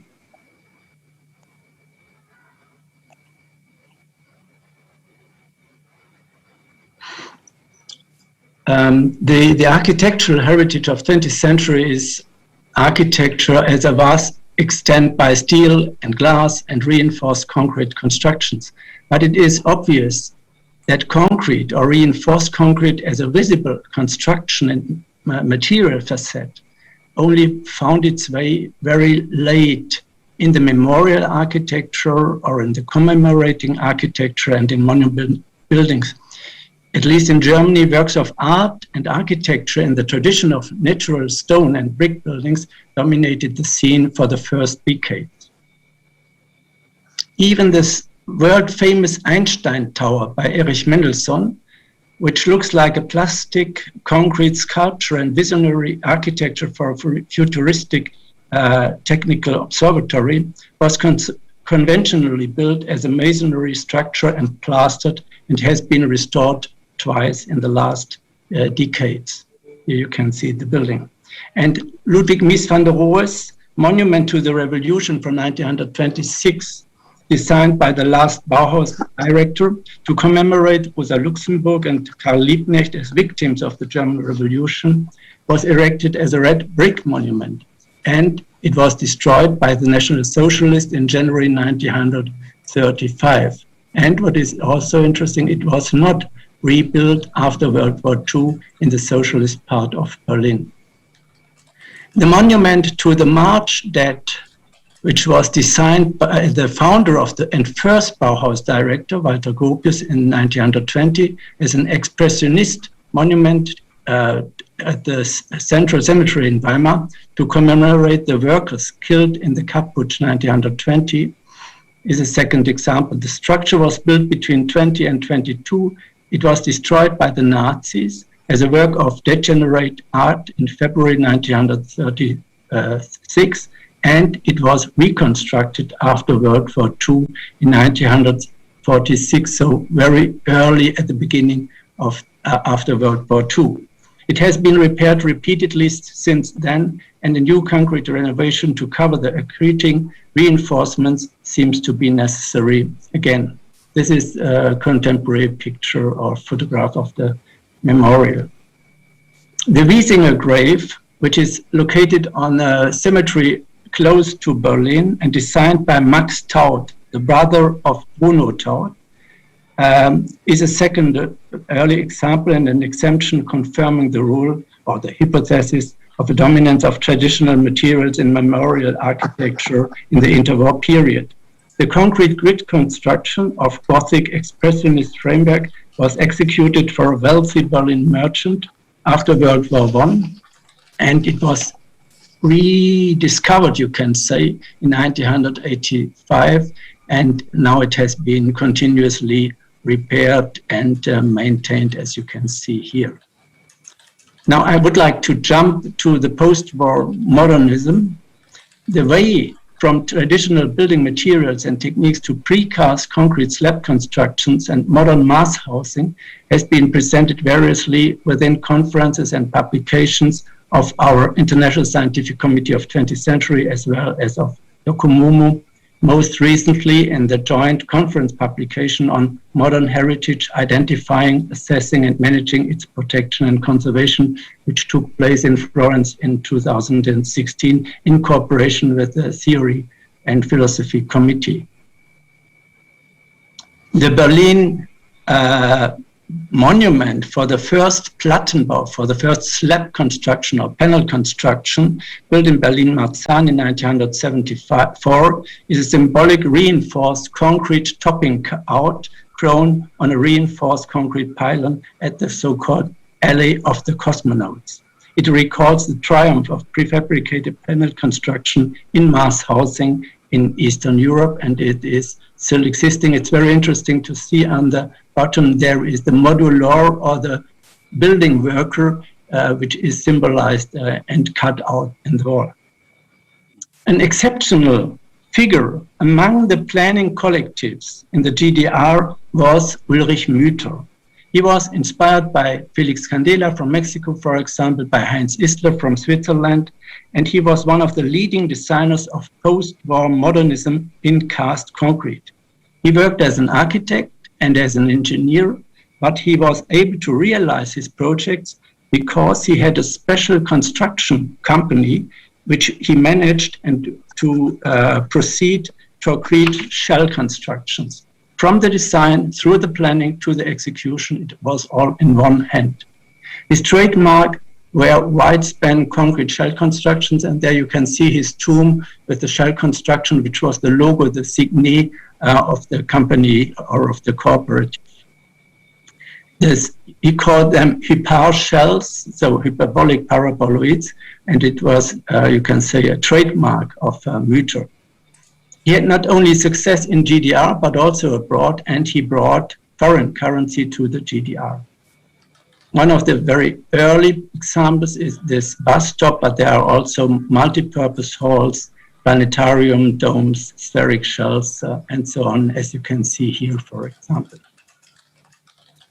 One of the most prominent concrete shell constructions, and unfortunately one of the most prominent losses of his oeuvre, is the large restaurant Ahornblatt, which is translated Maple Leaf in Berlin Mitte, located in immediate vicinity to the GDR Ministry of Construction, whose employees also used this Hyparschal as a canteen. A contemporary stamp motif shows how the building was not only intended to fulfill its purpose as a restaurant, but it also formed a kind of architectural signal of progress and of cosmopolitanism in the GDR. The achievement of socialist modernism could be distributed all over the world by post. And in my mural painting by Walter Womacker, which decorated the neighboring Ministry of Construction under the motto, "Man, measure of all things," also features the Hyparschal geometry at you see it above the building worker or the construction worker as a symbol of a forward-looking building production. In contrast to this very optimistic mural, which escaped destruction by being relocated to a residential building in the neighborhood, the shell construction of the listed Maple Leaf fell victim to demolition in 2000. It was said that it was for urban reasons, but you can assume that it was certainly also for ideological and aesthetic reasons, because the landmark of a new socialist age stood in the way of the post-socialist planning guideline of a critical reconstruction of historic Berlin. Here you can see when it was destructed in 2000, and here you have a collage where you can see where it was and what kind of architecture, of commercial architecture, replaced this building. In fact, according to the Mütter archive, about 30 buildings of Mütter's company have been disappeared in the last 30 years. And not least as a result of the Berlin debate about the Ahornblatt, many of his constructions are now listed monuments. 3 concrete buildings have been renovated in the course of the last years, among them with the support of the Wüstenrot Foundation. The Wüstenrot Foundation is in Germany something like the Getty Foundation, which is very specialized on post-war architecture and modernist heritage.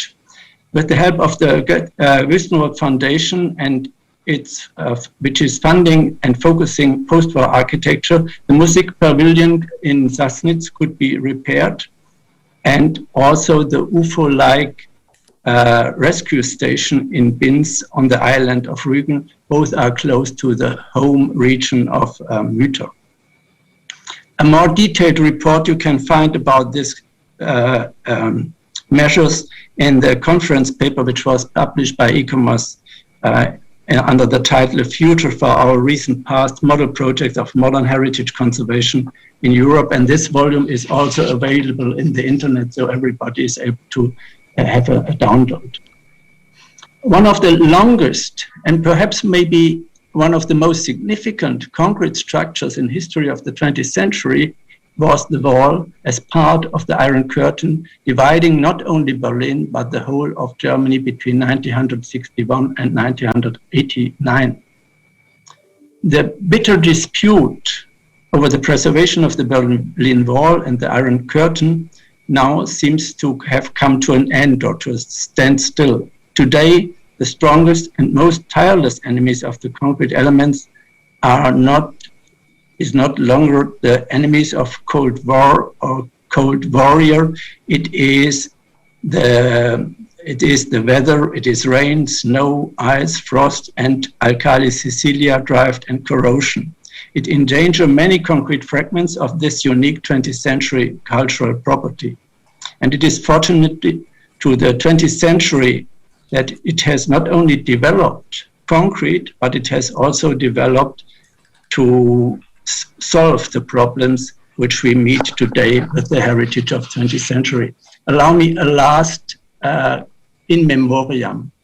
That is, over the last days, news reached us that Gottfried Böhm, one of the two Pritzker Prize winners from Germany, has passed away at the age of 101 years. He brought heaven to earth. That was the headline at a newspaper. And I would like to add, Gottfried Böhm brought heaven to earth with concrete. A great international architect has taken his leave, but he has left masterpieces of modern concrete architecture and brutalism in Germany. His works were and are still discussed controversially. They are disputed, but their restoration and rehabilitation are an obligation, I think. And I'm sure and very thankful for the work that has been done within the InnovaConcrete and ICOMOS project, that it can make an important contribution to solve this problem and to meet these aims. Thank you very much. Thank you very much, Jörg. Very good presentation. I think we'll come back at the end with some questions for the panelists once we've had an opportunity to hear everyone. All right, so our next speaker is Sigrid Brandt. Professor Sigrid Brandt is currently the Vice President of ICOMOS Germany. Dr. Brandt studied musicology and art history at Humboldt University in Berlin. She has a master's degree in music history of the 1920s, a doctorate in the history of monument preservation, and is the 2005-2008 scientific assistant at the University of Berlin. Today, Sigrid will be speaking on the Mainz Town Hall. And I think, Sigrid, you need to undo your microphone. It's okay. Can you hear me? Yes, now I can hear you. Thank you. Yes. Good. Welcome. Welcome, and thanks a lot for the invitation. And I was also at the board meeting of ICOMOS Germany. And now I will try to test the presentation. I try. Okay.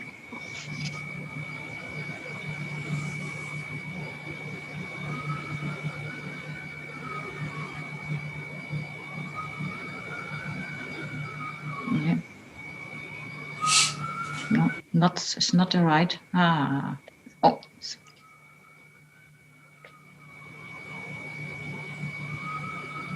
Okay. Then we can start. The Mainz Town Hall is my object for this discussion, and after lengthy discussions, the Mainz Town Hall was inaugurated on New Year's Eve's year in 1973.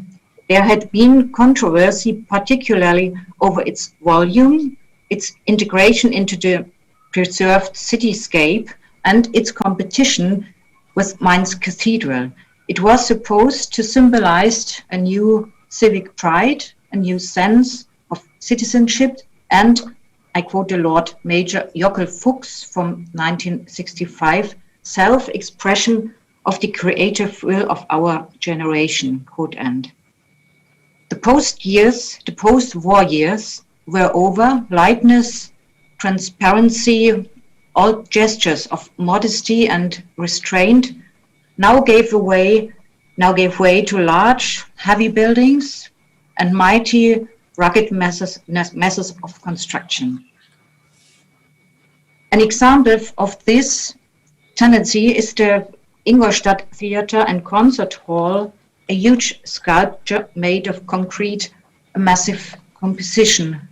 And I had the same ideas like your Kasper. The Bensberg Town Hall by Gottfried Böhm stands with its fortified tower high above the city, full of demonstrative power and reminiscent of the peak of a mountain. The tendency towards monumental, pictorial architecture is not, however, a development that can be observed in the Federal Republic alone. architecture of Louis Kahn, for example, after whose designs the Parliament building of Bangladesh was built from 1964, received international attention. Alongside the Finnish architect Alvar Aalto, the Danish architect Arne Jacobsen was considered the most important representative of Scandinavian architecture after the Second World War, to which not only Germany, but also Austria, I recall the Bruckner House in Linz by Kaya and Heikki Siren, turned its gaze. This modern monumentalism is still difficult to communicate today if one disregards the connoisseurs of 20th century architectural history and the preservationists. The building, which is supposed to stand for civic sense and civic pride, is characterized by an architectural seclusion. Its fortified nature has provoked the term civil servants' prison. Opposed to these arguments of communal autonomy, which the building symbolizes, and in the face of the nearby cathedral, the symbol of an almost sacred claim of the citizens in their encounter with the institution of the church. The building's value has been repeatedly degraded not only by politicians, but also by the media. The growing structural damage due to lack of maintenance has contributed to this in recent years. The Norwegian limestone slabs have a decisive influence on the building, but they no longer sit firmly. Attempts to anchor them more firmly with dowels led to corrosion damage. The slabs show cracks, break due to the stress of wind, snow and rain, and bulge like warts. The flat roof is giving trouble and leaking. Energy deficiencies demand new solutions. The building services are more than outdated after 40 years, and regular minor renovations have not taken place. In 2012, the costs for a renovation amounted to an estimated 47 million. Today, a few days ago, more than 100 million euros are being discussed. And I think even these will not be enough. ICOMOS Germany moved its annual conference to Mainz in 2015 for good reason, to mark the anniversary of the founding of ICOMOS. The conference proceeding state, I quote, "The town hall in Mainz, built according to designs by the Danish architects Arne Jacobsen and Otto Weidling, and opened in 1973. The building is both controversial and venerated. It represents an architectural language used not long ago, but already seeming unfamiliar. At closer inspection, the building reveals that it is remarkably tradition conscious in its urban disposition and its form and material. What is more, it has largely been preserved in its original form. Therefore, it did not merely serve as backdrop for this conference, but rather as vivid object for study and memorable value. The circular council hall inside the building symbolizes an almost historical process. 500 years earlier, all privileges of the citizens had been abolished and placed under the rule of the Elector of Mainz. Today's Mainz Town Hall thus stands for a regained sovereignty and a rediscovered self-confidence of the citizens of Mainz. The auditorium place for the public events located above the council chamber also contributes to this.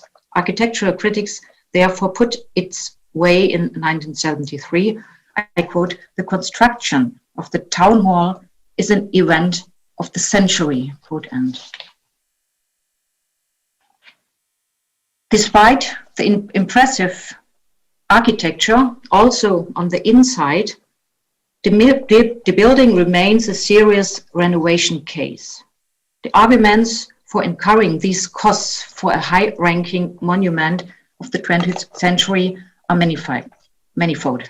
First, the utilization concept by Arne Jacobsen envisaged larger areas inside for the exhibitions and cultural events. The building is a public meeting place in the best sense of the word. The Mainz Town Hall is thus also a place of active social participation. In the historical context of the early 70s, Mainz Town Hall stands for an international exchange. This was by no means a matter of course of the Federal Republic, which was striving for recognition. The demonstrative size of Mainz Town Hall stands not least for an increasing secularization in the Federal Republic of Germany at the time. And the fourth, the pulsating metropolis of Mainz, a glance of the aerial photograph is enough, is very well able to integrate this building into its overall concept. Recently, a digital room book of the building has been compiled. The political and the public will to preserve it has obviously grown. Thank you so much.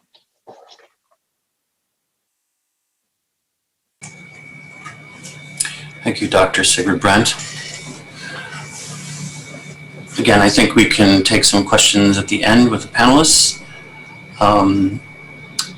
Our next speaker is Vidas Petrulis. Vidas, are you still on? Yes, okay. So Vidas will be speaking on the 9th Fort Monument in KAUNAS, Lithuania. And Vidas is a senior researcher at the Institute of Architecture and Construction at KAUNAS University of Technology. He is a co-author of books on architecture in Soviet Lithuania, architectural heritage of the interwar period, and other monographs. With that, I'd like to introduce Vidas, and he will give his presentation.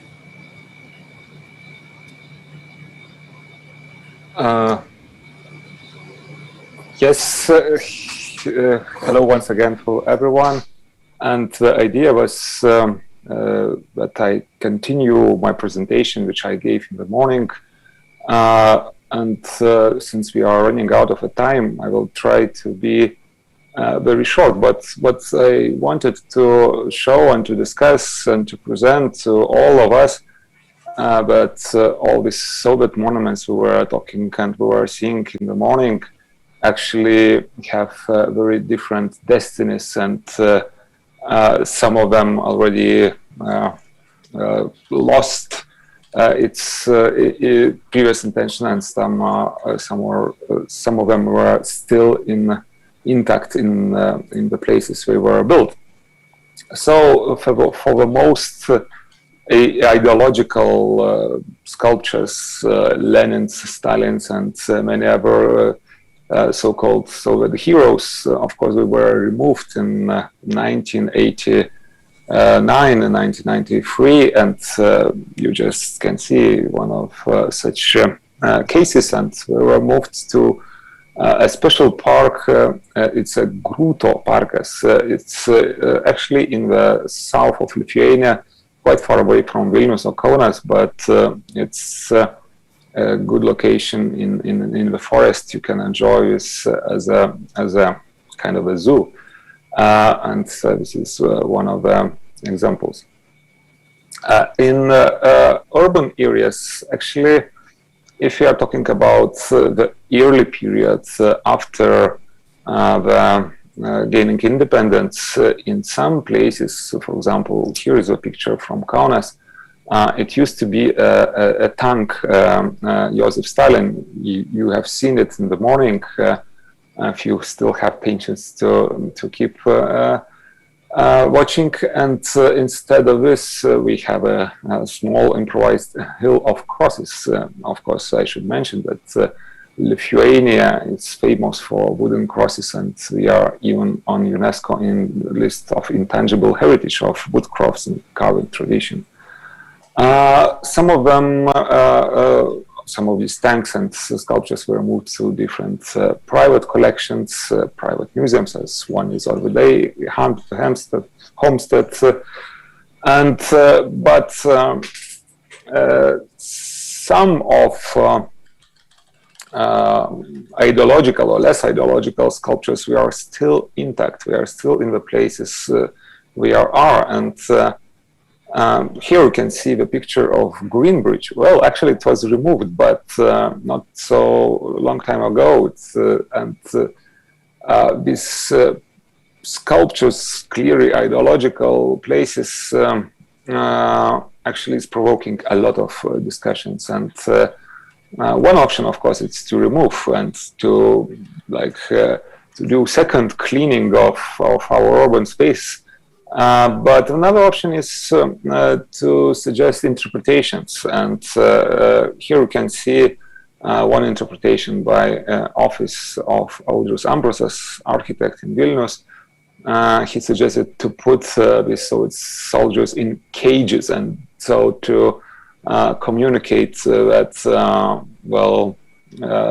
we put this our period in a certain place, and we are left not for admiring, but for knowing history. And right now we have another very hot discussion on the monument of Petras Cvirkas. Cvirka, the writer, who is politically involved into the occupation, and that monument still stands. So some of the artists suggest again to do a kind of interpretation, and here maybe it's not a very serious project, more a joke, but still it suggests to put lasers into the eyes of Cvirka and just to feel the political power from his eyes. And that's actually the last slide I wanted to share. And the idea, as already mentioned, it was not to give some new presentation, new topic, not to open the new topic, but just a little contemplate on the different destinies of these Soviet monuments. And the Ninth Fort is actually just on one really rare cases, which is stand and which is not going to be demolished. So since we are really late in our discussions, I would suggest to move on and to leave it for later discussions after we will hear Sandra's presentation. Kyle, if we are experiencing technical difficulties, and since we are almost at the end of our scheduled time, probably let's keep it for future. How do you think, Sandra's presentation? That sounds good. So perhaps we could move just a few minutes to a question for the speakers. We think we've had the opportunity to hear 3 presentations today, looking at the history of memory and key elements that make up the complexity of significance for these structures. And I think there was a comment earlier from one of the attendees of the conference that the statement was along the lines that the ebb and flow of meaning and relationship to these concrete monuments and structures of the last century is in a way characterization for us to understand the potential of our humanity.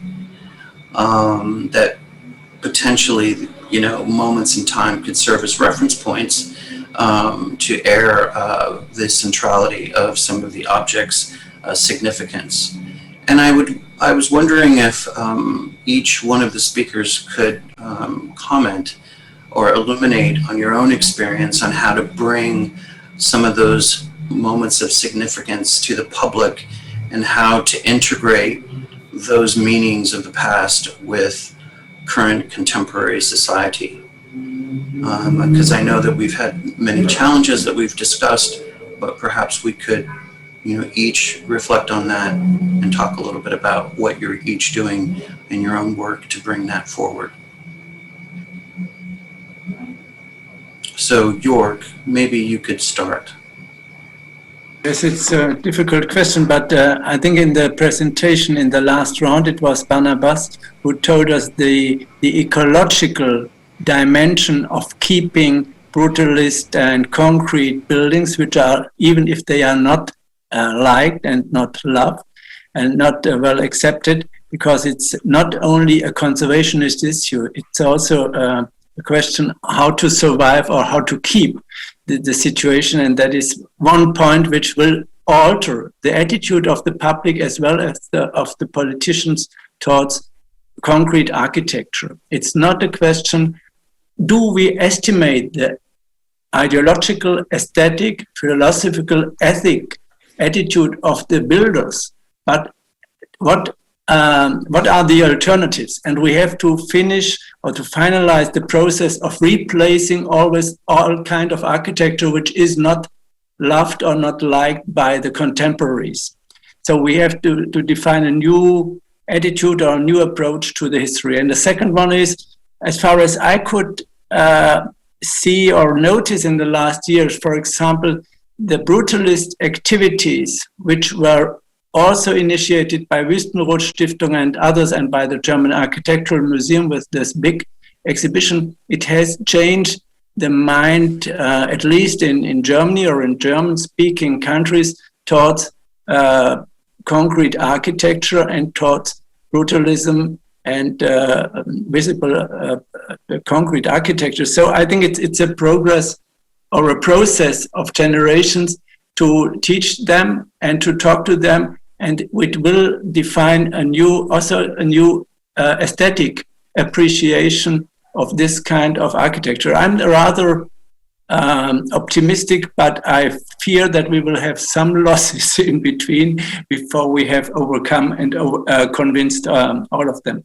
But I think also the presentations I saw yesterday and today in this project, it is fantastic. I'm really enthusiastic about it, and I think we have to multiply it and to communicate it, not only in the circle of experts, in the inner circle, but to communicate it in a broad public audience. And the next generation is much more open than the last or the contemporary generation in its majority are. And that is, that's a chance, I hope, or a hope. It's a hope. So it's a hope that as we move further along, we are able then to appreciate the past in a different context. Perhaps, Sigrid, you could talk a little bit about that in terms of the building in Mainz, the town hall. I was particularly struck by the colloquium in 2015 that ICOMOS Germany organized, entitled Conservation, Construction, Culture. And I thought that was very interesting in terms of how to organize discussion and have a conversation about how to change that opinion. Maybe you could talk a little bit about that. Yeah, perhaps I can summarize the idea of this presentation. The first is that the buildings of the 60s and 70s are a challenge, especially for small towns. Mainz, we have seen it, is a great town and can sozusagen, mein Gott, also, oh, sorry.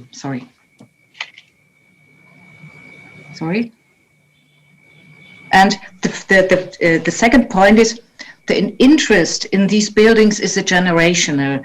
Your husband mentioned it. A younger generation discover these buildings also in a sense of pop culture, and the older generations see them as part of their life's work. And other idea is that we have lots of World Wide Web initiatives from younger peoples and forums to brutalism architecture, and also for brutalism on reinforced concrete monuments, for instance, in the former Yugoslavia. And I think we have to bring together the initiatives from the young people and the discussions from the experts, from the architectural historians and the preservationists more together. And then we can, also the acceptance of these buildings on the one side and of the other side, on the other side of the monuments, has the chance to grow. And especially for the Mainz Town Hall, the Mainz Town Hall is a difficult building because it's an architecture of as a symbol of the Cold War. In the 60s, we had the confrontation of the both systems, and the 70s. This is for the history for the Germany history, very interesting. In the 70s, we had more a peaceful side by side, and I quote. Jockel Fuchs is a self-expression of the creative of our generation. This is the time of a new confidence of this generation. It's another time than the time immediately after the World War II, but unloved and an uncomfortable monument until today. Interesting. Perhaps. Yeah. Thank you. And maybe, Kyle, only one comment or one additional comment. I think we have to find out the good examples and to promote and to propagate them, that it is possible to keep it, that it is possible also to redevelop it, that it is possible to retrofit it. And that we have, of course, we have difficulties, and we in the redevelopment of concrete buildings, we have better possibilities and better solutions than we had 10 years or 15 years ago. So we will advance, and I think we have to let people know there is a chance not to replace it, not to try to get rid of it, and not to disform it, but to keep it, and even if possible to like it. And this collection of good examples, that is why we did the conference on the recent past heritage, because we said we must show people that it's not only a conflict and a problem and a challenge. We have to collect the examples, the good case studies, and to present them to follow these examples. And I think, as far as I was able to follow the discussion of the last days, there are several very good and successful examples of renovation, and also of how to deal with the surfaces. And I think that's correct, Jörg. I mean, I know that, for example, that is the basis of the InnovaConcrete program, was not only to do more research, but also to show what those examples are and to disseminate as much as possible, the different examples from various countries throughout Europe, and in terms of what has been what people have been working on, and showing those successes to as many people as possible. Vidas, did you want to make a contribution in terms of the question? Well, actually, probably from our experience, I would argue the aspect of artistic interpretation, because we heard during our presentations a few times that probably these buildings are not so attractive. So what we need to add some attractiveness, if it's possible to say so. And I'm referring to our European Capital of Culture, which we will have in 2022. And actually there is a program, Modernism for the Future, which is dedicated exactly for attracting artists to take part into the process of dissemination, on interpretation, on telling the stories about modern movement, and not necessarily about just concrete architecture, but a modern movement itself. So, and I really liked one idea from today that probably we should try to minimize the impact of time, but at the same time we cannot come back in time. So we have to move forward, and this moving forward is very important. I think the new meanings and interpretation, it's about giving an attractive way to create new meanings. So that would be a contribution from our recent experience in KAUNAS. Thank you very much. Well, I think in the interest of time, I know the organizers are moving to conclude today, so I wanted to thank our speakers for their contributions, and we had time to do a short discussion. I will hand it back over to Gunny, I guess. Thank you. Thank you, Kyle. And Vitus, I don't know, are you going to join me here for the concluding remarks? I will. Well, actually, if Gunny, do you have something to say? Because Sure, yeah. On behalf of Maria Mascaro, who unfortunately could not join us at the end of the second day here, I want to thank all the organizers, and in particular Vitus and Marius at the Ninth Fort for hosting us, so to speak. Again, I wish we could have all been there in person, but it was nice to at least see you be able to stand there and be there.